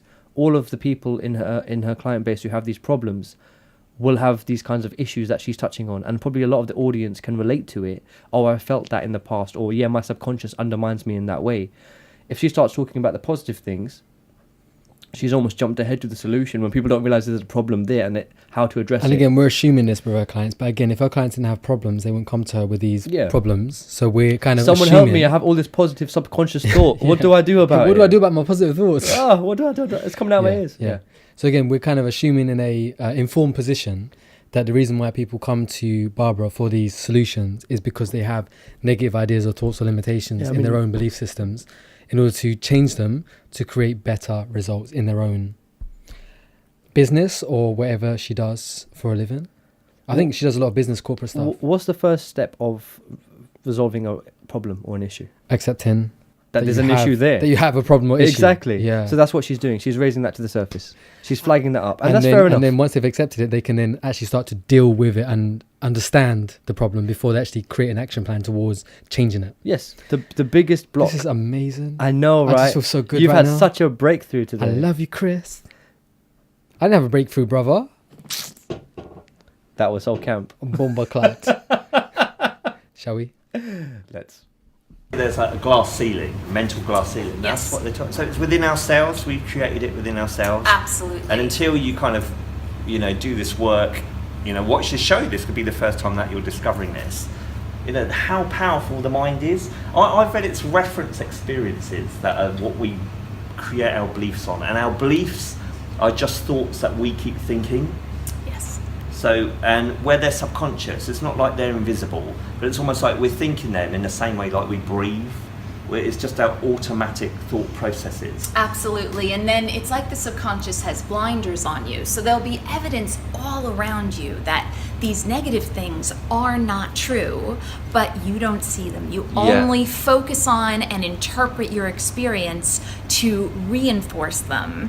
And that's what can change for everyone watching and listening, is that you can now make the conscious effort to start looking for all that evidence that's all around you.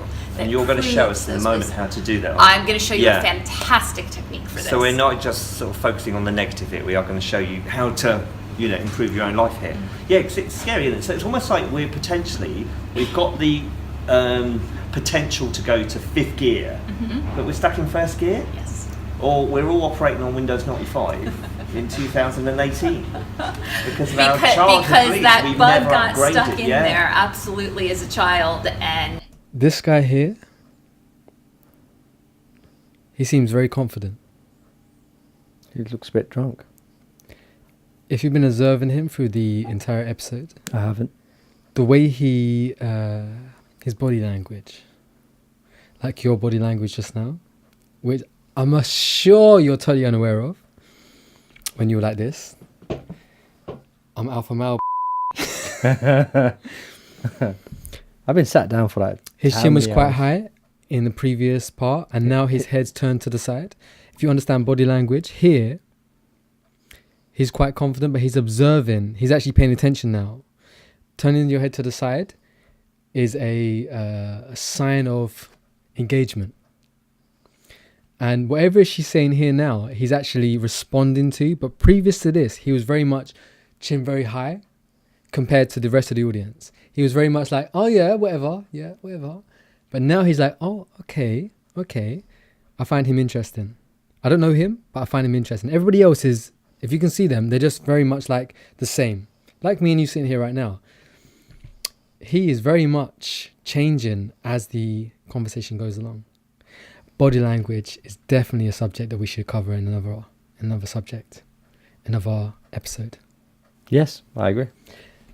So they're going to go into a demonstration now, which is not the same as the I Love My Tone. I want to write that down. Episode. Body language. I think you should write that. Text it to me. WhatsApp it to me.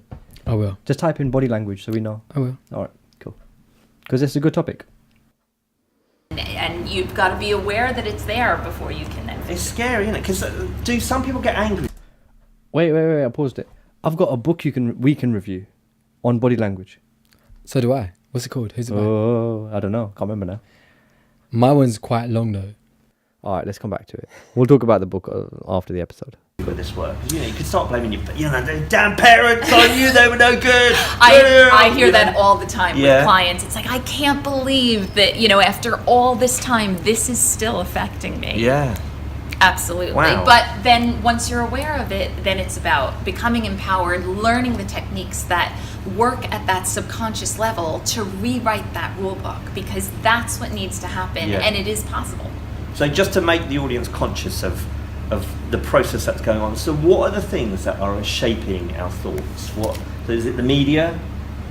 Well, certainly those are triggers. So the thoughts are already there, the big ones that are, already in our subconscious. But then everything that happens around us will reinforce, will trigger. And so when, for example, with the media, it's negative all the time. And, that triggers your stress response. And 80 to 90% of the time, media is very much like, be scared of this. Oh my God, this happened. Oh my God. Oh my God. Oh my God. And then at the end of it, it's like, oh yeah, and this nice bit of news over here. Andy? Yes. Happiness don't sell. then your thoughts tend to just spiral down that negative Because path. a lot of people, thought patterns are electromagnetic. That's what Just casually dropping that in there. No, but it's powerful because when you think of any single film, again, which bit the thoughts are electromagnetic? No. Going back to happiness doesn't sell, right? As in, happiness doesn't sell. Happiness sells, but it's not the overall selling factor, right? We want to be happy, so we buy stuff to make us feel happy, right? But going to my passion, I'm not talking about retail therapy. I'm talking about news. Now I'm going to go to film. Yeah. When we go to watch movies at the cinema, feel good. We don't go to watch them just to feel good. In order to feel good, we first have to overcome a negative circumstance. Every single film that we ever watch, the hero's journey, has conflict. Yeah. If it didn't have conflict, we wouldn't watch it. But it's got a happy ending, which is it wouldn't have any point because there's nothing to overcome. There's nothing to surpass. There's nothing to create a journey. Yeah. So, like I say, there's this. Going back to the stage that we had in the very first part of this conversation where we said about a balance. Yeah. There has to be a balance between positive and negative. Yeah. This is the reality that we live in, and we have to accept that, to have positive, we have to have negative. Yeah. But it's how we personally manage the positive and negative in our thoughts, in our feelings, in our experience that we have our journey through life. Yeah. Happiness doesn't sell. You're right. Sex sells. It does. And violence. Don't forget. And violence sells. It does. Right? But it doesn't sell to the end point. It just sells to the point that we are aware and we are interested because it feels like there needs to be, for violence, an outcome to it. With sex, there is just pleasure. Do you know why why does sex and violence sell? Sex sells, I imagine, because of the positive emotions that are engaged or attached to it. Stop. Sex and violence sell because they are primal. Put them separate. Don't put them together because I can't put sex and violence together because then you make me think of sexy violence, and I can't think of sexy violence. Well, like Kill Bill. Yeah, it doesn't work for me. Like just put them separately. For a lot of people. There's some audiences out there. Take Kill Bill. How long we got? Sexy violence. The reason sex and violence sell is because they are primal triggers to elicit survival? Primal. No, again, but survival, because survival is part of primal. Sure. Son of they're primal triggers because sex was the most, as a base caveman kind of level, is one of the most pleasurable things we can feel. It produces offspring. Still is. Yeah, hell yeah. But the point is this. Oh, thirsty. Dirty. Thirsty. But the point is this. Look, the point is that sex and violence are primal triggers. When we see them or we hear them, either one, it basically elicits physiological reactions and the release of hormones into our body that we have associated with those triggers. So when we witness... Subconsciously? And subconsciously, yes. And consciously we have a reaction as well. Oh my God, that's beautiful. God damn, she's hot. Or he's hot. Or it could be, oh, that violence is gruesome. But the point is, it's the easiest way to press the button in our brains that triggers a physiological reaction. And it brings an emotional response with it. Like adrenaline is fight or flight, which is the fighting of violence elements. Yeah. And the sex is survival, I guess. As in, it would just be dopamine. It would just be like pleasurable. It's like your heritage, isn't it? Like sex is your heritage, right? A sex scene is only sexy if you can really imagine some involvement in it. How it feels to be a person being touched in that certain way, or being involved in that act, or having their hair stroked or caressed in that certain way. It's because we can relate to, oh, that's a pleasurable feeling when a human does that to another human, right? But the violence thing is the opposite of the adrenaline pumping kind of cortisol going through your veins of, oh wow, man, watched a Tarantino movie where a guy gets pickaxed in the brain, and I'm looking. It's very graphic and visual. So it stimulates these hormones, these emotional responses from the imagery. The reason it sells is because it has an immediate trigger and response and an immediate reaction, and it brings out an emotional response that is very difficult to fight. So rough. I've studied, so you can understand how people get depressed. Right. The best analogy I use is like running a cold bath. When you first turn the tap on, you can put your hand in, it's not that cold, but when you leave it running for like say half hour and then put your hand in the bath, it's arctic. I have no idea what you're talking about. He's got the weirdest analogies. Really strange. Who leaves the bath running for half an hour? That's a big tub. Who leaves the bath running for half an hour? Leave the swimming pool running for half an hour. Let's leave that for another show, yeah? Absolutely freezing. Right. And that's because you're attracting one negative thought after another, and there's an energy of negativity that builds. Absolutely. That's the indicator that you're thinking wrong. Right. And and then it feels like you're down here, and you have to get back up there to pull yourself out of it, and it just becomes. So you have to get conscious of how you're thinking and change the way you're thinking. You're going to demonstrate now one technique. So over to you then, Barbara. Let's see your magic. Okay, very good. So is everybody ready to tap into a better money mindset? Sounds good. Yeah. Okay, can I squeeze in the corner there? Sure. All right.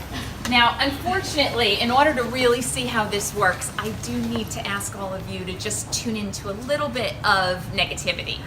And one of the best ways to trigger negativity, stress, I find, is talking about money, I'm afraid. So, she's quite a happy person, isn't she? As in, I don't know if it's real or not, but she's always smiling. Now, I don't know how genuine that is, but throughout this whole entire show, she's been smiling, and she's always had a presence on her face. Let's call it that. Make sense? Yes. Do you think that's part of her role in her profession, or do you think that's genuinely who she is? How do you feel about that? Probably both. What I'm asking you is, do you think she's genuinely a happy person, or do you think she's playing the role of a happier person than she is because she's aware that her emotions affect the emotions of the people she's around? Both. Because she's very informed about this information. Both. Interesting. Because one reinforces the other. Interesting. First of all, she's got an audience. Yes. And she's got a client base where if she's had a bad day, she's rolled off the wrong side of the bed, her coffee machine broke down, she was stuck in traffic, she still has to go meet clients with the happiest grin on her face. So she knows, she's practiced and rehearsed and trained to have that positive energy to bring into other people's life, no matter how bad her day's been. So even if she's had the worst day on hell, and she's come on the show, she's still going to bring that positive energy because she knows, no matter what's happening in her personal life, how to bring that positivity to other people, because that's what her job is and that's what she does. So there is an element of So how important rehearsal. do you think it is? Wait. But on the flip side, as a person who's helping counsel and provide therapy to other people, she's probably had the time to assess and analyze her own shortcomings, her own limitations, her own issues, and resolve the majority of them. There's no way that to look at her and say her life is perfect, she's always smiling every day, each day, every hour. It's nah. But on average, her baseline happiness and her baseline enjoyment out of life is probably higher than the average person because she's resolved a lot of these issues. And then also, assuming generally her business is going well and helping people, she's got enough. And this is the thing, right? She's talking about financial. I'll say one thing: money can't buy happiness, but money isn't a big deal unless you don't have any. It's like they say, sex is like oxygen. It's not a big deal unless you're not getting any. Yeah. So same thing with finances is that if you have a certain amount of money where you're comfortable, Maslow's hierarchy of needs. After a certain point, you're just like you've got a disposable income, right? But if you're broke and you're trying to make paycheck to paycheck and like barely cover the rent, then money is a big bloody deal. And it sounds stupid. It sounds cold to say. If you go to a rich area, right, like Maida Vale, right, or Marylebone, people just have an air about them where they just have a I don't give a shit kind of level of happiness because they don't have money stresses. They don't have money worries. The people in the shops are all friendly and nice and happy. People on the streets are generally friendly, nice and happy. Everyone's very merry. Why? Because they don't have that base level of financial survival and worry. Yeah, that weighs the majority of working people down. So if you're financially comfortable, it eliminates a large amount of worries that just drain away at your resource and your energy on a day-to-day basis. So let me go back to that contributes. Yeah, let me go back to asking with regards to this. Yeah. So she seems. So I'm saying basically. Now let me frame it out of her and back into general. Okay. How important is it, do you think, that we should masquerade our own happiness in the benefit of other people? What I'm saying is that you've mentioned that potentially she is, and again we're assuming, she is partly putting on a professional presentation because she's aware of the people that she's in front of. And that's her job, to bring positive energy, yeah. And then at the same time, she has obviously, like we all do, have our own issues that we still need to deal with and that we are still dealing with. But she's probably resolved a lot of them, so she has a lot less of that emotional baggage. But we still have stuff that we are dealing with, as in we're constantly growing and learning and adapting and changing. Yeah. At what moment or at what point do you think that it is... I mean, is it down to the relationships that you have? Is it that when you're in...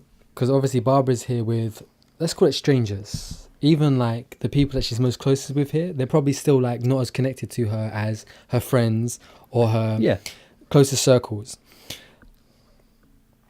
How important is it to be honest and just be yourself, do you think? Again, this is your opinion I'm looking for, not a textbook answer. How important is it, do you think, that we should be honest and just be genuine and be ourselves? Of, if I'm having a shit day, I'm not going to make sure you know about it, but I'm not going to hide it.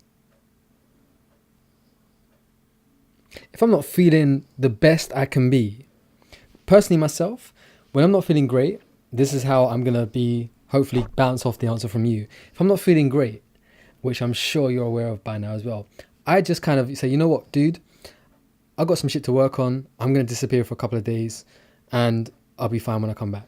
Go into the man cave. Nice. And I go away and I'm like, you know what? I deal with my shit. I come back. I'm like, I'm back. Right? Everyone's different the way they work out their shit. Yeah. How honest and genuine do you think people should be? We're saying, you know what? I'm having a shit time right now. I'm going to be honest with you. I'm going to tell you that, you know what? Whatever's happening in my life, I'm not the best I can be. How important is it that you think people should be honest with other people? Is what I'm asking you. Sure. It depends on how much it affects your day-to-day functioning. Or the relationship or that you have even with that's other really people. bad, right? People who are depressed can day-to-day function, but they're, crippled inside, right? But the point is this. If I'm feeling shit about something, right?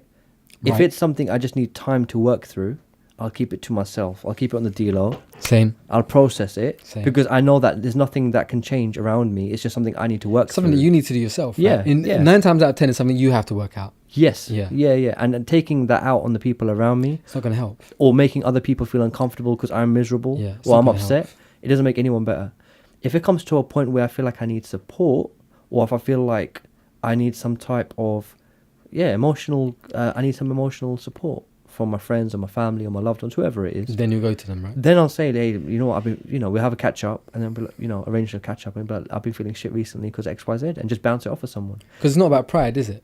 No, it should never be. It's about basically what you're feeling and what you can do with yourself, but also, like you say, when you need to just vent something, you don't need necessary answers. You just need a bit of compassion, of saying, you know what, I understand, and they don't even need to say anything back, right? They don't need to say like it's going to get better or nothing. You just need somewhere to say to somebody else, can you relate? Or not even can you relate, but can you hear me? You want to feel heard. You want to feel heard, so that someone understands that, you know what, not if something happens to you, but like someone has now heard me, and because I've actually said it out loud, it means more than it does when I just said it to myself. Yeah, because if you've got something bouncing around inside your skull, it's harder to move past it than if you articulate it and it's out in the open. And you said, almost when you say it, it's like it a milestone. Something different. Yeah, right? it's manifested. You've said it. You know what, I'm pissed off because whatever. And then that's happened. It's an event that's happened, and you think, okay, I've said it now. Yeah. It's out there. Now, what can I do to move What past can I it? do about it? But Yeah, as long as it's yeah. bouncing around in your skull, and It's you never, just you. if It's you just never you and your admit thoughts. it, Yeah. it's always stuck in your Yeah. head. You have to get things out. It's the talking cure. That's Powerful. Yeah, Powerful. yeah. Talk, people. BT said it's good to talk. What I found interesting, and which makes perfect sense because of the whole thing, is that a large amount of black people in America have basically traumas which they can't process because there's a social stigma associated with mental health issues. And if you think about it, if you grow up in a neighborhood, and it's not just black people, it's whoever it is, but if even just working class or poorer people as well, right? We've seen shit growing up, and people from rougher neighborhoods, they see shit growing up, but there's no sympathy, there's no counseling or therapy. You get kids seeing Yeah, they just expect it. Expect to accept it, right? And just yeah, get on as with part it, of the reality, right? Rather than saying, you know what, I have no idea how to engage with you because I don't know what you're feeling. Exactly. And then these kids see some traumatic shit at a young age, either through Yeah. family or friends or in the neighborhoods, or they see some wild crazy shit, and then in 5 years time, 10 years time, it's like, oh, let's be surprised that they're doing some crazy shit on the streets and perpetuating it. But yeah, the stigma around it, I just find interesting. It makes sense though, I mean, like Asians are really, really proud. You can't talk about people generally don't talk about mental health in the older generations of an Asian family. None of our grandparents would even imagine talking about mental health. They came in and out of wars. They saw a partition between India and Pakistan. They saw all kinds of atrocities. They've seen some wild, but they'll never talk about it or talk about the mental consequences of it. It just comes out in But behaviors. even wars, our generation can't talk about wars. As in the respect that the same that our grandparents can talk about wars because we've never been through them. Yeah. We can't even comprehend that feeling or that emotion or that kind of Don't choke on your pizza. Rob, jalapenos. Jalapenos. We can't even relate the Italian to jalapeno. that level of fear, anxiety, pressure, stress, whatever it was that they went through. There is a really good documentary. Maybe that's why they don't talk about it. There's a really good documentary that came out on BBC. It's called I can't remember what it's Peter Jackson, who did Lord of the Rings, King Kong, blah blah blah. He's done a documentary on World War One where he's got all of this footage, black and white footage, and he's basically colorized it and applied sensible audio to the whatever's happening on screen. And he's basically put together this movie based on, it's like They Shall Be Remembered or something, They Shall Not Die or something. But it's apparently, there's no actors in it. It's all actual footage from World War One, and with the soldiers involved and the kind of stuff and interviews and stuff. They hired lip readers because it's obviously a silent video. They hired lip readers and they hired actors to do the voice for the lip, whatever the script was. But apparently that's like just really shaking people up. They've watched it and they've said that's the most amazing thing. Like there's teachers who have shown that to their secondary school students, saying you're studying World War One, watch this movie, put them in a classroom for an hour and a half, and I recommend it. Apparently it's just come out in the last month. It's on BBC iPlayer for free. We're not Watch sponsored. it. We're not sponsored. No, but it's a part of history. It's part of our history and how we live in the world we are today because of the sacrifices brave men and women made for us. So, worth watching. Let's continue.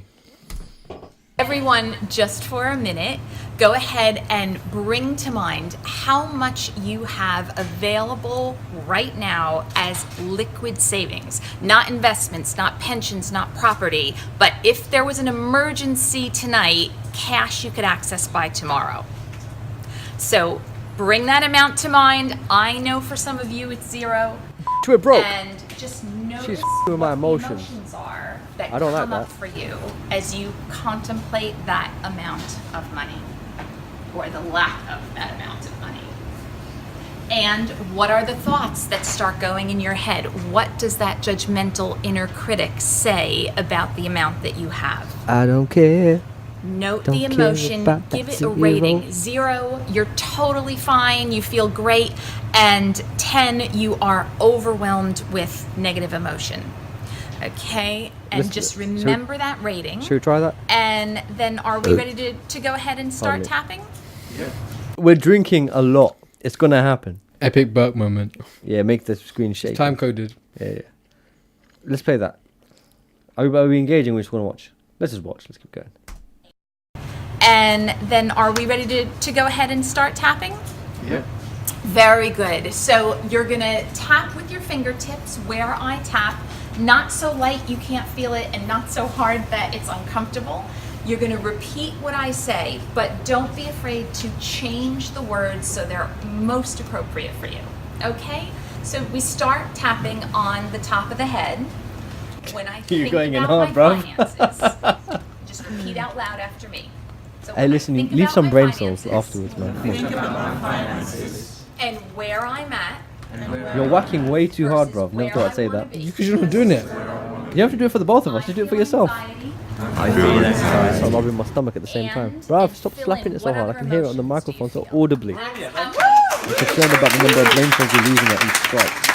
Thank you very much. Let's just ask the audience here. Hi, Pinky. Hi. Did you expect for that kind of thing to happen on the show tonight? No, I didn't. No. I wasn't expecting that. How's it make you feel? It's making me feel good. Oh, that's good. I So felt you a bit give yourself relaxed. brain damage to If- forget when about it the first fact you have no started, money. it was Ah, it makes perfect sense. But now the headache is. So you like Anthony Brilliant. Robbins, Okay. right? When they first brought this to my attention, I said, this is what Anthony Robbins calls anchoring. Yeah, Anchoring is a I process know. whereby Okay, go on. when you touch something in your body, Yep. as you affirm something, Yep. when you return to that touching, What? it reminds you of that anchoring or that thought. Yep. That's what I believe tapping is. Now, this exercise, which we've now just skipped across, is available on the LivingLifeLarger.co.uk website. It was a 6-minute exercise. We've skipped over it now. And now he's asking the audience how it You feels. mean we've watched it? We've watched only a minute of 6 minutes. How did you edit it out? What do you mean, how? Where? Where was the cut? Are you serious? Boom, the magic of editing. I didn't even realise there was. Where was the cut? Because you're so drunk, bruv. Bruv, drunk. We're barely halfway through the. Watch. Oh. It's called a radial blur. You're such a. My guy can't see a radial blur because that's how much he drank. I was watching you slap your head. Just one more for good luck. Go on. Okay. No, I get it. You can go back to where we were. No, Radial blur. You can't. yeah, 6 minutes. no, of them. I said- Were they slapping their heads for 6 minutes? Don't lie to me. No, they tapped their eyebrows. They tapped their, I think it was their armpits. They definitely did the armpits. I think maybe the elbow. No, they tapped different parts of their body. But they did tap that ass. No, never the ass. Moving on. Swiftly onwards. Wait for the okays. Audience here. Hi, Pinky. Hi. Did you expect for that kind of thing to happen on the show tonight? No, I didn't. No. I How's wasn't it- expecting that. How's it make you feel? It's making me feel good. Oh, That's good. I feel a bit relaxed now. When it first started, I started having headache, but now the headache is. Straight up. She is my kind of lady. She don't chat no shit. She just called it as it was. I'm slapping my head and it gave me a headache. Straight up, man. All these other people like, yeah, man, this is so enjoyable. What's the name? Say that for me. No, I won't, because I can't read it. When it started, it was giving me a headache. Straight up, you started off slapping your head. Real talk. Yeah, Real talk. respect the honesty. You were hitting your hard. You were hitting your head. and I'm drunk. Bruv, Sort yourself out, mate. 3 hours into a podcast. Yeah, chills. Just clean yourself up, mate. Clean yourself up. Brilliant. Okay. Yes. Yeah, And- because the negative emotion often comes up even stronger at first, but Yeah. then you're releasing it. Yeah, that's true. Let's ask Joe. Or you just get used to Joe, so brain cells dying. was that a bit weird doing that? Yeah, it was at the beginning, and my mood was going down. Yeah. But as we got down to the collarbone, it sort of lifted suddenly, and I felt lighter. So I feel more at ease. So thank you. So it's all about finding the better feeling, isn't it? That's Yes. what all this work is about. Do you think you're going to carry on doing something like that in your own time? I might do. I'll think about it. On our website, there's going to be a link to a video from Barbara. Okay, so and a link to her website as well. So I'm sure the question everyone's going to want to know: how long do you have to do this before you get a result? So, well, I mean, you can see how instantly it makes a difference. And ideally, we would spend even just another minute or two on the positive. And it really brings you back in the moment to a. So I will pause it there just to say that from the teachings that I've learned from various teachers. Oh, mysterious. I know. Because I don't want to point out to certain teachers because people will have a stigma to certain teachers. But the point being is that once you start to feel better, that's the first point of you're in the right direction. It's not about seeing the money or seeing the result straight away. Are you feeling better because of the result of what you're doing? That's the first point of contact, let's call it. That's the first result. If you're feeling better by starting a process, keep going along that process and find things that make you better along the process until you reach the result. Yeah. That's the key. It's not about doing something and then expecting, oh yeah, I've made £10,000 in my bank account. No, feel better first, just by the thought and the idea of it, and then you attract. This is very metaphysical. You attract the idea to you by thinking of, let's call it expanded thoughts, greater thoughts, brilliant ideas. That, you know what, this is a much better feeling. And I like this idea. I like this opportunity. I like this reality. I prefer this to what I'm experiencing right now. Feel that way longer. This is the CCFCF thing that I told you about, which is control, consistency, focus. Yeah, that's the first three. We spoke about it in the second episode. Check out the second episode, you guys. Control, consistency, focus of your thoughts. When you consistently think about something and it feels better, control, consistency, focus. But then CF is what? Is level 2. Level 2. What's level 2? Concentration. No. And focus. No. Cats and foxes. No. The F is feeling. Yeah. Can you come up with the C? No. Alright, don't worry about it. Alright, just no, what's the C? What's the C? Guys, tell me the C. Guys, I need to know the C. I know you want to know the C, but they want to know the C as well. If this is their first episode. Where do I find it out? Episode 2. Episode 2. Do you go through this second level of... It's my belief system. Believe me if you don't. Believe me if you want. It's my belief system of the actual process. Because I've been doing this for so long now. Like, there is a process. Everything happens with a method. Yeah, I'm with you. And you have to go through a method to get to something. 1 + 1 = 2. Unless if you're working on synergy, 1 + 1 = 3. But everything has a process. What they're talking about here is that if you consistently think a certain way, you start to feel better. That's the first step. That's the first step of actually realizing you're in the right direction. Don't expect the manifestation to happen or the result to happen straight away. The first result is the feeling. If the feeling feels good, keep going in the same direction. Don't expect the result, the manifestation, the physical reality to happen straight away. Yeah. Keep moving in that direction. Yeah. And you will get there eventually. But you've got to stay in that direction. You've got to have the same thoughts, the same feelings, the same actions till you win the lottery.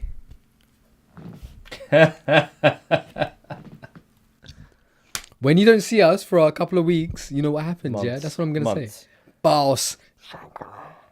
Mm-hmm. You're going to enjoy watching this in the edit. I know. No. I'm going to enjoy watching this in a couple of weeks' time, bruv. Yeah, we are. We're going to look back on this moment and say, God damn, he called it. Night after night, I think about this moment, bruv. Place of feeling more energized, more positive, and empowered. So it's a great tool for in the moment. If you want to really work on those deeper rooted negative beliefs and doubts, then you want to tap on them on a regular basis. So, I mean, daily or nightly is great, but otherwise every few days, and Okay. it really makes a difference. And what results have you seen?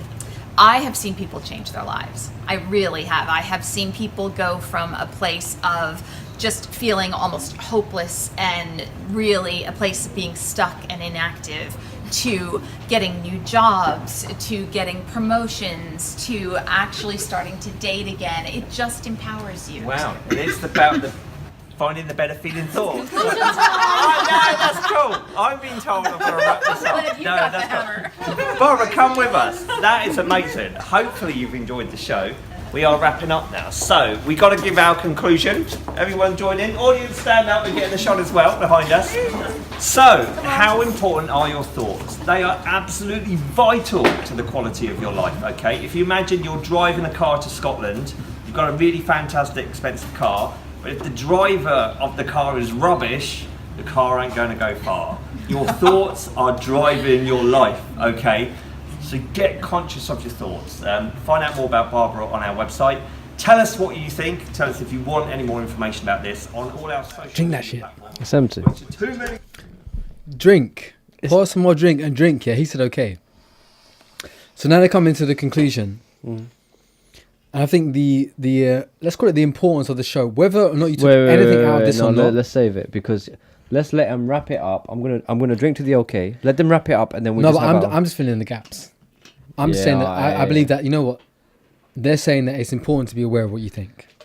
Yeah, that's the most important. As in, let's call it the first layer, is that first of all become aware of what you think, because what I can't believe we've done 2 liters. Oh yeah. What we are thinking, if we're not aware of what we're thinking, we're not aware of what we're creating. And if we're not aware of what we're creating, we can't be responsible for the reality that we're experiencing. Should we carry on? Drink for the okay. Look at my guy. Look at my guy. Look at my guy. He is so humble. To mention, so hopefully they're all on the bottom of this screen. Our next shows are going to be all about this. Our next show is about the beliefs and the thoughts you have about yourself. So that is coming next month, and we've got a Down the Rabbit Hole show coming at the end of this month as well. We're going to discuss this in much greater detail. Hope you've had a brilliant time. I've had a good time tonight. We've had a good time tonight. Had a great time as well. And let's applaud.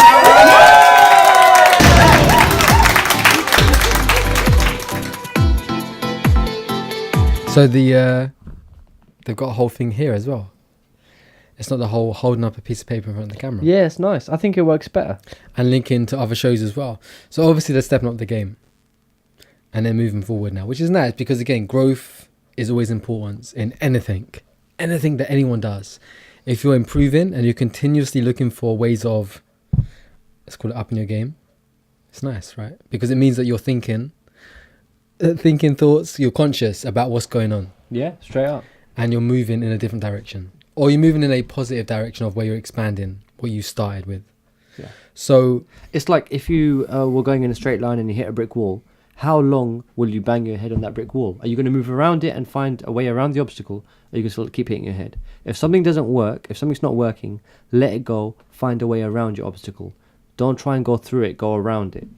So what's your first impressions of episode 2? Do you think they've stepped up the game? And do you think they really covered the subject of mind and thoughts? They've covered enough information. They covered it in a decent amount of detail. They covered enough information to give people something to go on. If you wanted to have a crash course into how subconscious thoughts affect your life, they've covered it. If you wanted to have an insight into different ways to address your subconscious, they kind of covered it. But this is like basically a signpost. It's saying if you're interested in these things, this is how you find out more, or at least you know what to Google. But the most important thing is that this is a step on the journey of self-discovery. And there's things about yourself you might not have realized before you watch this, or you might have had a small understanding in your head, which has grown because you've watched this. And so, okay, this is one of the ways the subconscious can mess me up, or mess my friends up, or mess my family up. And maybe this is something I can help guide them on, or guide myself on. So it did its purpose. There's only so much you can cover in 35 minutes. So, yeah, I feel like it did a good job. The mind and how important are our thoughts. I think it did cover pretty much all the kind of base levels of information. It's like loads. I find that these episodes are like loads of introductions to. And that's the purpose. The point is to instigate people to do their own research. And then there's things in your life that are shaping you, which you might not even be aware of. They're shaping your behavior, your decisions, the way you treat people. Why can't I hold down a relationship? Why can't I hold down a job? Why do things keep going wrong? This episode touches on all those things. Is it being didactic? In what way? Okay, I'll explain the word didactic. Is it teaching people, or is it kind of just making them feel more curious about it? Mixture of both. I think mixture of both. Okay, presentation-wise, from the, let's call it the presenter's point of view, are they teaching you how to do stuff? Bro, I'm eating here. Or that's why I'm giving you a chance to swallow. Are they teaching you how to execute your life? Or are they posing questions and making you feel more curious about what to, or the path to take in order to actually find out your own answers and your own results? there's very little. There is some, but there's not very much on what you need to do. A lot of it's about what you need to research to find out what you need to do. A lot of it's what you need to understand in order to figure out what you need to do. And a lot of it's, this is what people's experience is with the things that they've done. But in terms of actual practical... Right, so it's very open. No, the point is that apart from what the exercise where they're doing the patting, there's probably maybe another instance or two before that. But, and the big toe exercise. Stop it. Which, Andy, Stop I know it. you loved it so much. Stop it. Such a valuable... I've been doing that every day, man. Straight up, 365. But the point is that apart from those two instances, there's not that necessarily that pragmatic element you can apply. But it's enough of a taster to... If you really have an awareness that I need to get my life in order, I need to get my shit in order, this is something that could be holding back my development, it's enough of an instigator. So now you being a much more conscious being than most. Ah, shucks. Is that enough to make people more aware that what they're thinking in relation to what they're feeling is actually really important to be aware of? Or do you think they could have done something different to make people more aware that what they really think in relation to what they feel is really important to what the experience they're having and what they're creating and the reality that they're experiencing? I'm posing very big questions here, but it's important to ask. This is the first time you've seen this episode, right? Yep. Okay. I'm very aware that you're inebriated right now, but it's an important question to ask. I'm fine, I can talk. Yeah, but you got food in your beard. Bruv, don't cuss the... There's no food in my beard, don't get me self-conscious. But you touched it. Yeah, to check. That's enough for me. That's enough for me. I probably put crumbs in my beard, checking if I had food in my beard. Man, self-fulfilling prophecies. I'm in that moment where I just don't get them more. So, in response to your question, I would have approached the show differently. But that's my own approach. I would have taken key points that, if anything was a takeaway from the episode, that's the key point. What's the key point? The first thing is that your thoughts shape your reality. That's powerful. See, I thought the most important point in the episode was that you need to first become aware of your thoughts. Because once you become aware of your thoughts, then you understand or start to appreciate how your thoughts create reality. But if you're not aware of your thoughts, how can you be aware of the reality that you're creating until you're aware of the thoughts that you're thinking? That's not the point. You're jumping ahead. No. Yeah. I'm going to stand by my guns. You can stand by your... I will stand by my guns. Stand by your water pistol, bruv. If you say to someone, your thoughts are shaping your reality, right? Yo. You're not saying everything around you is your fault. But you're not saying... You're not putting a degree of control. You're just leaving it open. You're losing control, yeah. Yeah, you're saying... and there's a... I'm not responsible for what's happening. You are handing over... Your power. Yeah, and your control over your reality. Andy, put some After Effects into this. You are handing control of your reality over to certain thoughts which you're not controlling. You're not or even to other people cultivating. Yeah. Right, but the point is this: the moment you say your thoughts are shaping your reality, and I am responsible for what I'm experiencing. If you say your whole reality is all your thoughts, people are like, "Whoa, that's solipsism." Whoa, because solipsism is basically saying that everything in your reality is just you thinking about it, or you absorbing that sensory information and forming thought processes about it. That's an extreme. We're not saying that, but the point is, by saying your thoughts shape your reality, it says your thoughts contribute to your understanding of reality.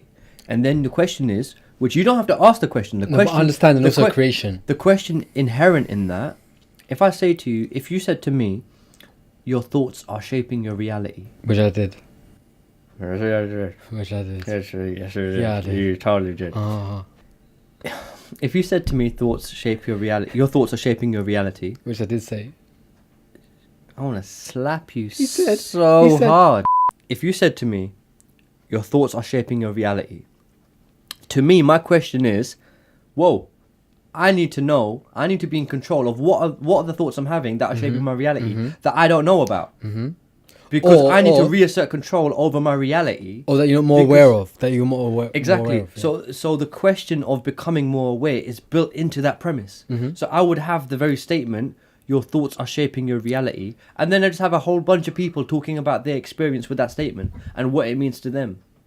Because you'll get skeptics. You'll be people saying, no, shit just happens to me. This is the way life is. Blah, blah, blah, blah, blah. You know? And then you have people saying, oh, no, I shape every aspect of my reality through my thoughts and I'm in full control.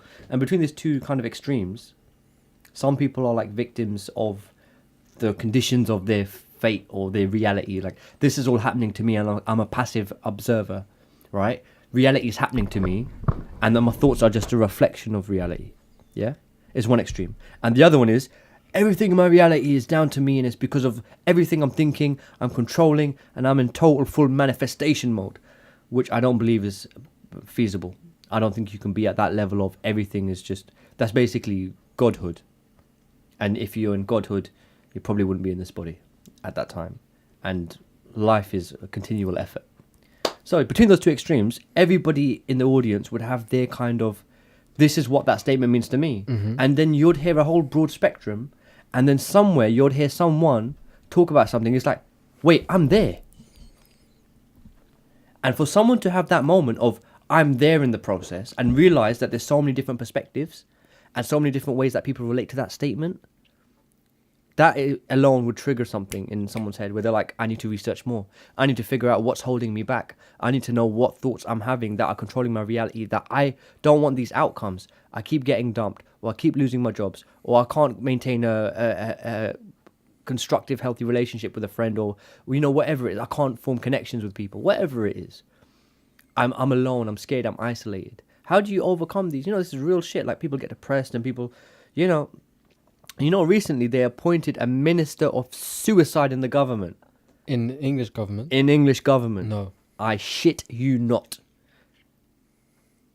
They know Brexit's coming, that's what it is. But no, that's the point. The point is that they appointed a minister of suicide. It's come to that point. And the most advanced societies in our world, in terms of society, I guess in some aspects developed, like Japan, for example. Yeah, Japan is very high on suicide. Yeah, but they're one of the most advanced. They've taken their internet and memes and all of this shit to the logical extremes, where they're doing some wacky shit. But they just work to feel so something. hard. They work so hard that I think they lose touch with the human nature of what they are and who they, not who they came here to be, but like their human nature. That they get lost in society. That they become so basically deprived of their connection with source. That they get lost and they basically say, you know what, fuck this, because their feeling is so lost that they decide to commit suicide. And isn't Japan one of the highest rates of suicide in the world? Yes, that's recorded in the world. Yeah, because again, they have a very high density of population. Yeah, but at the same time, they have a very high stress level because they work ridiculous hours. Yes, they do create monumental results from their work. Yeah, however, their work ethic is unhealthy. Yeah, let's call it their enjoyment of life is unhealthy, as in they're not reaching... lack of the work-life balance. They've not got the balance correct. Yeah. So they get a very high level. Yeah. And I think that is starting to permeate now over into the Western culture. Yeah. Because we're now starting to kind of, I don't even want to say we're working too hard, but where suicide is becoming... prevalent. More pertinent. I think it's just because well-being is becoming more of a buzzword or a topic in our culture, that we're becoming more aware of the fact that, you know what, this whole thing that let's call it, we can't measure so much. We can't put a scale on. We can't say that, yeah, you're more well than me because you're smiling more than me. They've done it. I agree with you, but they have tried to do it. No, of They've course. introduced a metric of happiness, and everyone's the Swedish or the Nordic people are somehow the happiest. Good on them. Yeah, but no, they're not the happiest. The happiest people in the world apparently are some tribe in Africa who have nothing but the happiest people in the world. You know why? Because they can't see how big Kim Kardashian's arse is and feel jealous about it. Because they don't have TV or internet. You know? Or they don't have that level of envy. But the fact is, around the world. You cannot measure emotion in respect of, like you say, a metric. So having a minister of suicide, as you said, is impossible to basically govern somebody's well-being Well-being is down to, are we actually appreciating and compassionate about how someone feels, why they feel the way they feel, and can we affect in a positive way, when people feel shit, it's not about somebody even just feeling compassionate about them, or it's somebody really, really understanding what they're feeling in order to bring them forward, as in to bring them out of that lowest feeling that they possibly feel they've ever felt before, that they're willing to take their life in order to say, you know what, you understand me, but I understand you, that there is a better way out of this, and I'm going to come back to your place rather than being in my place.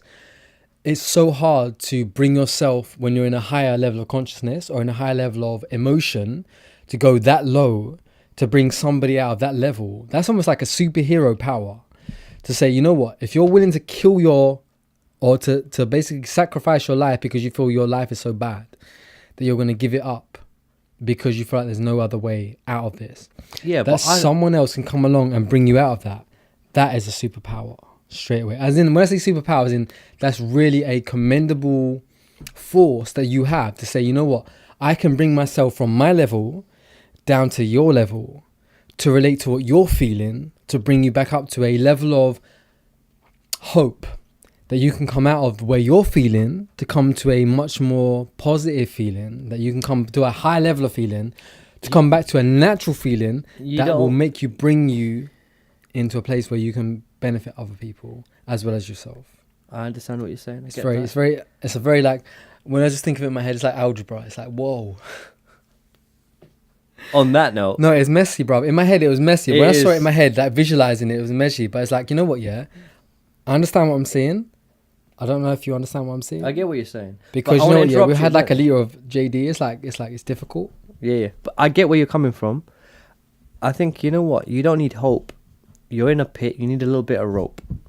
You need to just be able to get out of the pit. You don't need to climb the skyscraper, right? I'm talking from experience, right? Some people don't need the rope. Some people don't want the rope. Some people just climb out with their bare hands. No. Some people don't want to climb out. That's what I'm saying. Yeah, that's the level I'm talking about. Fair enough. But all I'm saying is that if someone's in that level with despair, on that level, sometimes they just need someone to throw them a lifeline, not to take them back up to the major peaks of happiness that they've experienced. Yeah, but just bring them up one more level. Yeah, just bring them closer to one more level to, you know what, don't give up. It's about direction. It's about momentum. It's about thoughts. It's about, again, mindset, which is this episode was all about. Living Life Larger, episode 2, was all about what you're thinking.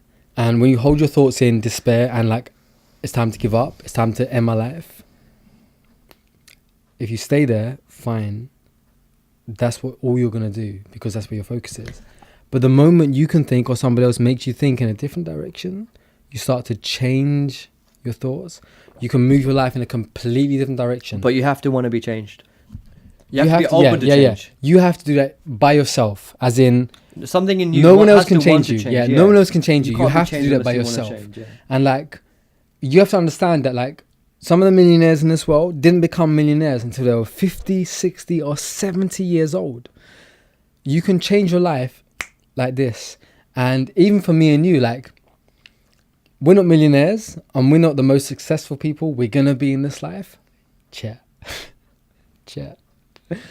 But we're on our way. But the most influential people are the people that immediately change their decisions and their thoughts and their ideas about themselves. And in the later part of their life, when they went through all this experience, decided, you know what? I've got an idea. I'm going to change the world. I'm going to change my life. I'm going to make a difference.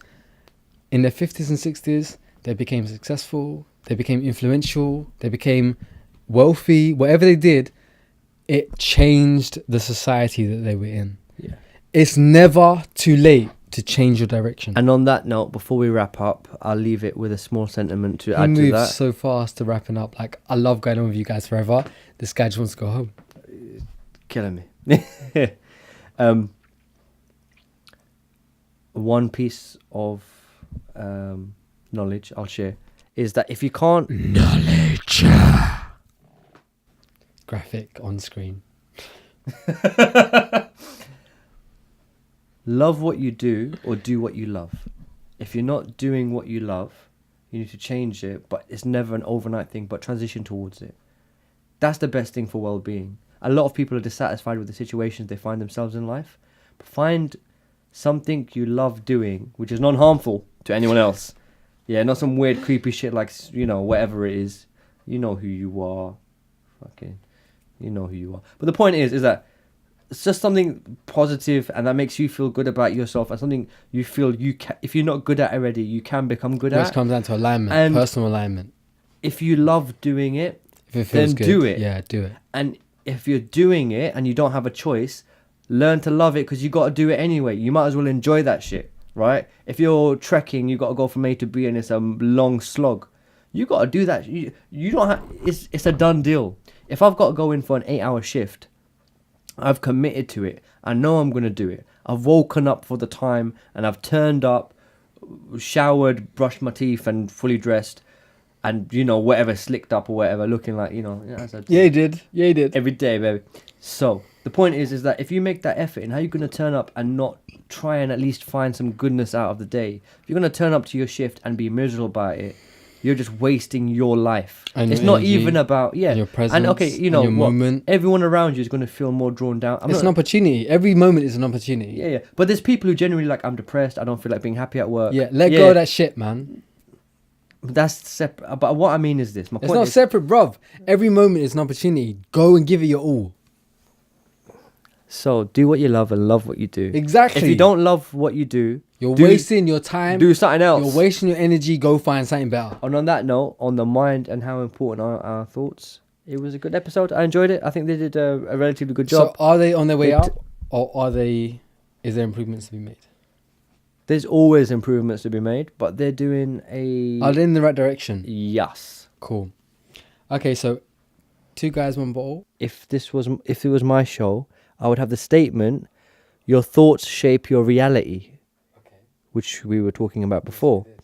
And the point is that when you say your thoughts shape your reality, built into that statement, there's enough of an issue that you should immediately feel, where if you're not aware of the things you could be aware of about yourself, it begs the question, what thoughts am I having that are shaping my reality? How are my thoughts affecting the world around me? It's not about blame. It's not like, oh, I've been thinking negative stuff and now I've got negative things in my reality. It's all my fault. Somebody kicked me and spit me in the face. You know, it's not like, it's not like a put down. The point is that how do you take ownership? And by ownership, you take control of your life. And you do that by recognizing what thoughts are manifesting, which are creating the reality around you. So again, going back to what we said earlier on, the first step of anything is to actually stop, be present, and to accept that what is, and then kind of acknowledge your part in that position or in that role of what happened and why it happened. That's a good technique for managing emotions. So if there's somebody with anger problems, somebody who has triggers, they see their ex-girlfriend on Snapchat or Insta or whatever, and they automatically have an emotional reaction. Oh, she's bringing back all the bad memories. What you're describing there is the perfect way to manage emotions, to take control of your emotions and not be led by your emotions, not to let emotions dictate your behavior. People let emotions drive their life and their decisions. They get angry, they punch someone in the face, they get done for ABH, or they flip out. People get upset and then they push people they love away, and then they wonder why they end up alone. If you keep pushing people away, eventually people will take the message, they'll take the hint that you don't want them around, even if you really do, but you're acting out of emotion. So what you just described there is a really good way to get hold of your emotions and make them work for you, because you're not your emotions. You are not your emotions. The moment you can take a step back from your emotions and become present with the moment, you can take control of your emotions and have them serve you for what you want to achieve and what you want to do and what you want in your life and what you want for your reality. Cheer. But that's what you're describing there is a way of emotional containment. See, my opinion is, before that step is what you're saying, is that the first step is to become aware that actually you can become aware of what you're thinking as you're thinking it. before you actually accept or start to take action on what you're thinking. So the first step, I think, is that pause and start to be aware of what you're thinking or what you're feeling. Yeah. And acknowledge how that is coming to you before you start to change or to control what you're thinking and feeling in the respect of, this is your responsibility.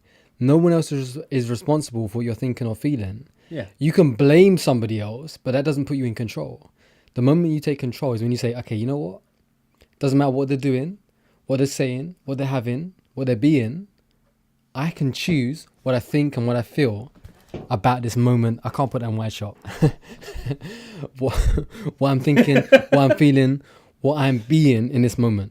Yeah. And that's the point when the moment you take control, I'm not encouraging people to be control freaks. I'm saying take control of how you feel, how you think, because when you become responsible, you become accountable, you become available to creating the reality that you choose. You have autonomy. You're no longer a slave to the forces around you. You realize that you're in the driving seat and you have freedom. Yeah. Because if it's like sitting in a car, you're the driver's seat, you have a responsibility to not crash into other people, blah, blah, blah. But you get autonomy, yeah. But you have an autonomy, you have a freedom to drive wherever the hell you want. And every door opens for you because you realize that anything is I was in a car once with a certain person that you are very aware of consciously and recently, and we were coming back from Amsterdam and he fell asleep at the wheel. Yeah. And I pulled the steering wheel away from another car, and like you say, we're all kind of like in relationship to each other. Co-pilots, you need them to save lives. In that circumstance you do, but I'm saying that like fell asleep at the wheel is a good analogy as well. We're all kind of like responsible for our own experiences, and at any moment we can control our experience by either moving towards or moving away from what we're thinking or what we're feeling by deciding, choosing ourselves. What do we want? What do we want? How many people fall asleep at the wheel of their life and end up in a car crash and wonder how they end up there? Too many. You know? And then it's like, like, too late, oh, like, you know, yeah. where did the time go? Or why did that happen? Or how come I didn't get that done? How did I end up in the situation? Because you didn't stop and become present and say, you know what? I'm not feeling this no more. They just kept on flowing and rolling and saying, you know what? Okay, this is just the way it is. It's not the way it is. It's the way you choose to accept it to be. The moment you say, you know what? I don't like this no more. I'm going to change this. It's going to hurt. It's going to feel painful. Change is going to be different. But you know what? It's going to be good. I'm going to change this because what I deserve and what I want is better than what I'm doing or what I'm being or what I'm feeling right now. It's a choice. Like Neo said in The Matrix, the problem is choice. Yeah. Yeah. Yeah. So thoughts are really important. I know Kung Fu. Sorry. Thoughts are really important. Yeah. I think the first step is stopping and becoming aware that actually your thoughts are more important than you realize. Starting to have a belief system around where your thoughts are developed or coming from. We're not saying that what we're saying is true, but start to think about where are your thoughts coming from and how can you take more control of your thoughts. And then defining your thoughts and seeing... Seamless. I'm trying. Controlling your thoughts and seeing how that impacts the result of the reality that you're experiencing.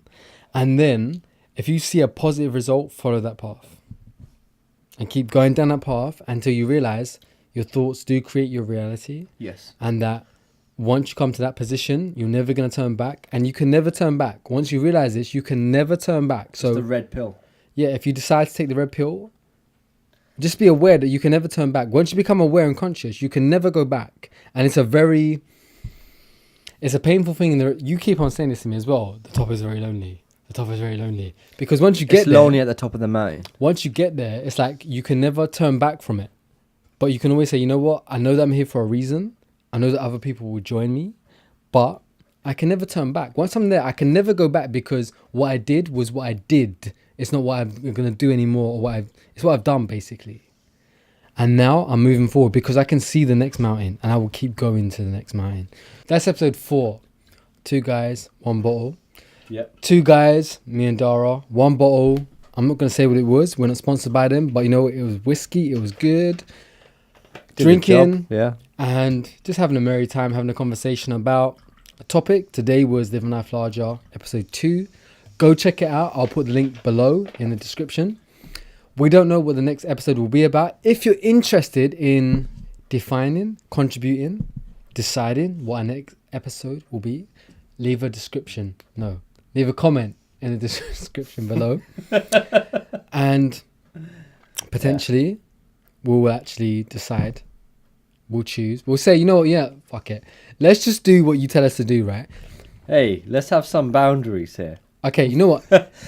Listen, please leave comments, ideas, suggestions, your thoughts and your feedback, general whatever. Yeah, on what we said and where we're going. Yeah, and just feel free to get involved and we'll take a look at that stuff and we'll see how we can incorporate it into future episodes. Hope you enjoyed this. What happened? That's neat almost. Yeah, it is. Hope you enjoyed this. Signing out. Peace. I'm not signing that yet. You're still going on? Yeah. So yeah, that was episode 4. 2 guys, 1 drink. Make a choice. No, what I'm saying is that we don't know what the next episode is going to be about yet. Yeah. We're not decided yet. Just for clarity's sake, that was episode 2 of Living Life Larger, and that was episode 4 of 2 Guys 1 Bottle. There we go. Yeah. Yeah. Cha. Episode 5, we're not defined yet. So if you'd like to contribute and you'd like us to discuss a certain kind of subject, drop us a comment in the description box below. And you may well see it in a future episode. No, you probably will, because you know we're up to you guys. Yeah, like we love talking about what we talk about, but we're influenced by you guys. There's an input. That is true. You know, we do this because we love doing it. We don't do it for you guys. It's selfish. We know, right? We just do this anyway. We started filming this because fucking jokes. Yeah, because we just love doing it. Yeah. But you know what? If you guys have got any good ideas, if you want us that to talk about something, we'll talk about it because you know we don't care. we're like if it's deep, right? We can't talk about something that hasn't got levels on it, right? Yeah, but there's what I'm saying is so many levels to Kim Kardashian's ass. No, but what I'm saying is we can't talk about superficial that things, right? But if you tell us, talk about this on multiple. That's right. Levels. Bro, we're like this. This is why we work. Then we'll do it. Give us a suggestion. That was a pig hoink. Then we'll do it. Just drop us a description, a comment. Stop, because you're putting me off. Drop us a comment in the link below. Give us a like. Share this link. Our opportunity for you guys is that if we reach 25 episodes, which we will no matter what, right? When we reach 25 I'm episodes. telling them. We know this, but we're telling them. Yeah, right, because you guys are watching this early before we reach 25 episodes. When we reach the 24th episode, we're going to put out there that we'll answer any question about us that you guys want to know. No, we'll take suggestions. No. Okay, I will. He won't. Yeah, I will because I'm transparent. I don't give up. I don't care. Right, I'll be honest with you guys. Drop us your comments in the description box below. Episode 25 will answer your questions. Until then, here's the other episodes in the credit section. It's not credit section. Watch the other episodes. They're online. Episode 5 will come when we can be bothered. Signing out. Peace. Can we carry on? Yeah, why not? Might as well. Let's keep going. No, we did. Let's keep going. Bro, let's just chat shit for a while now. You can cut it out afterwards if you want to. La la la.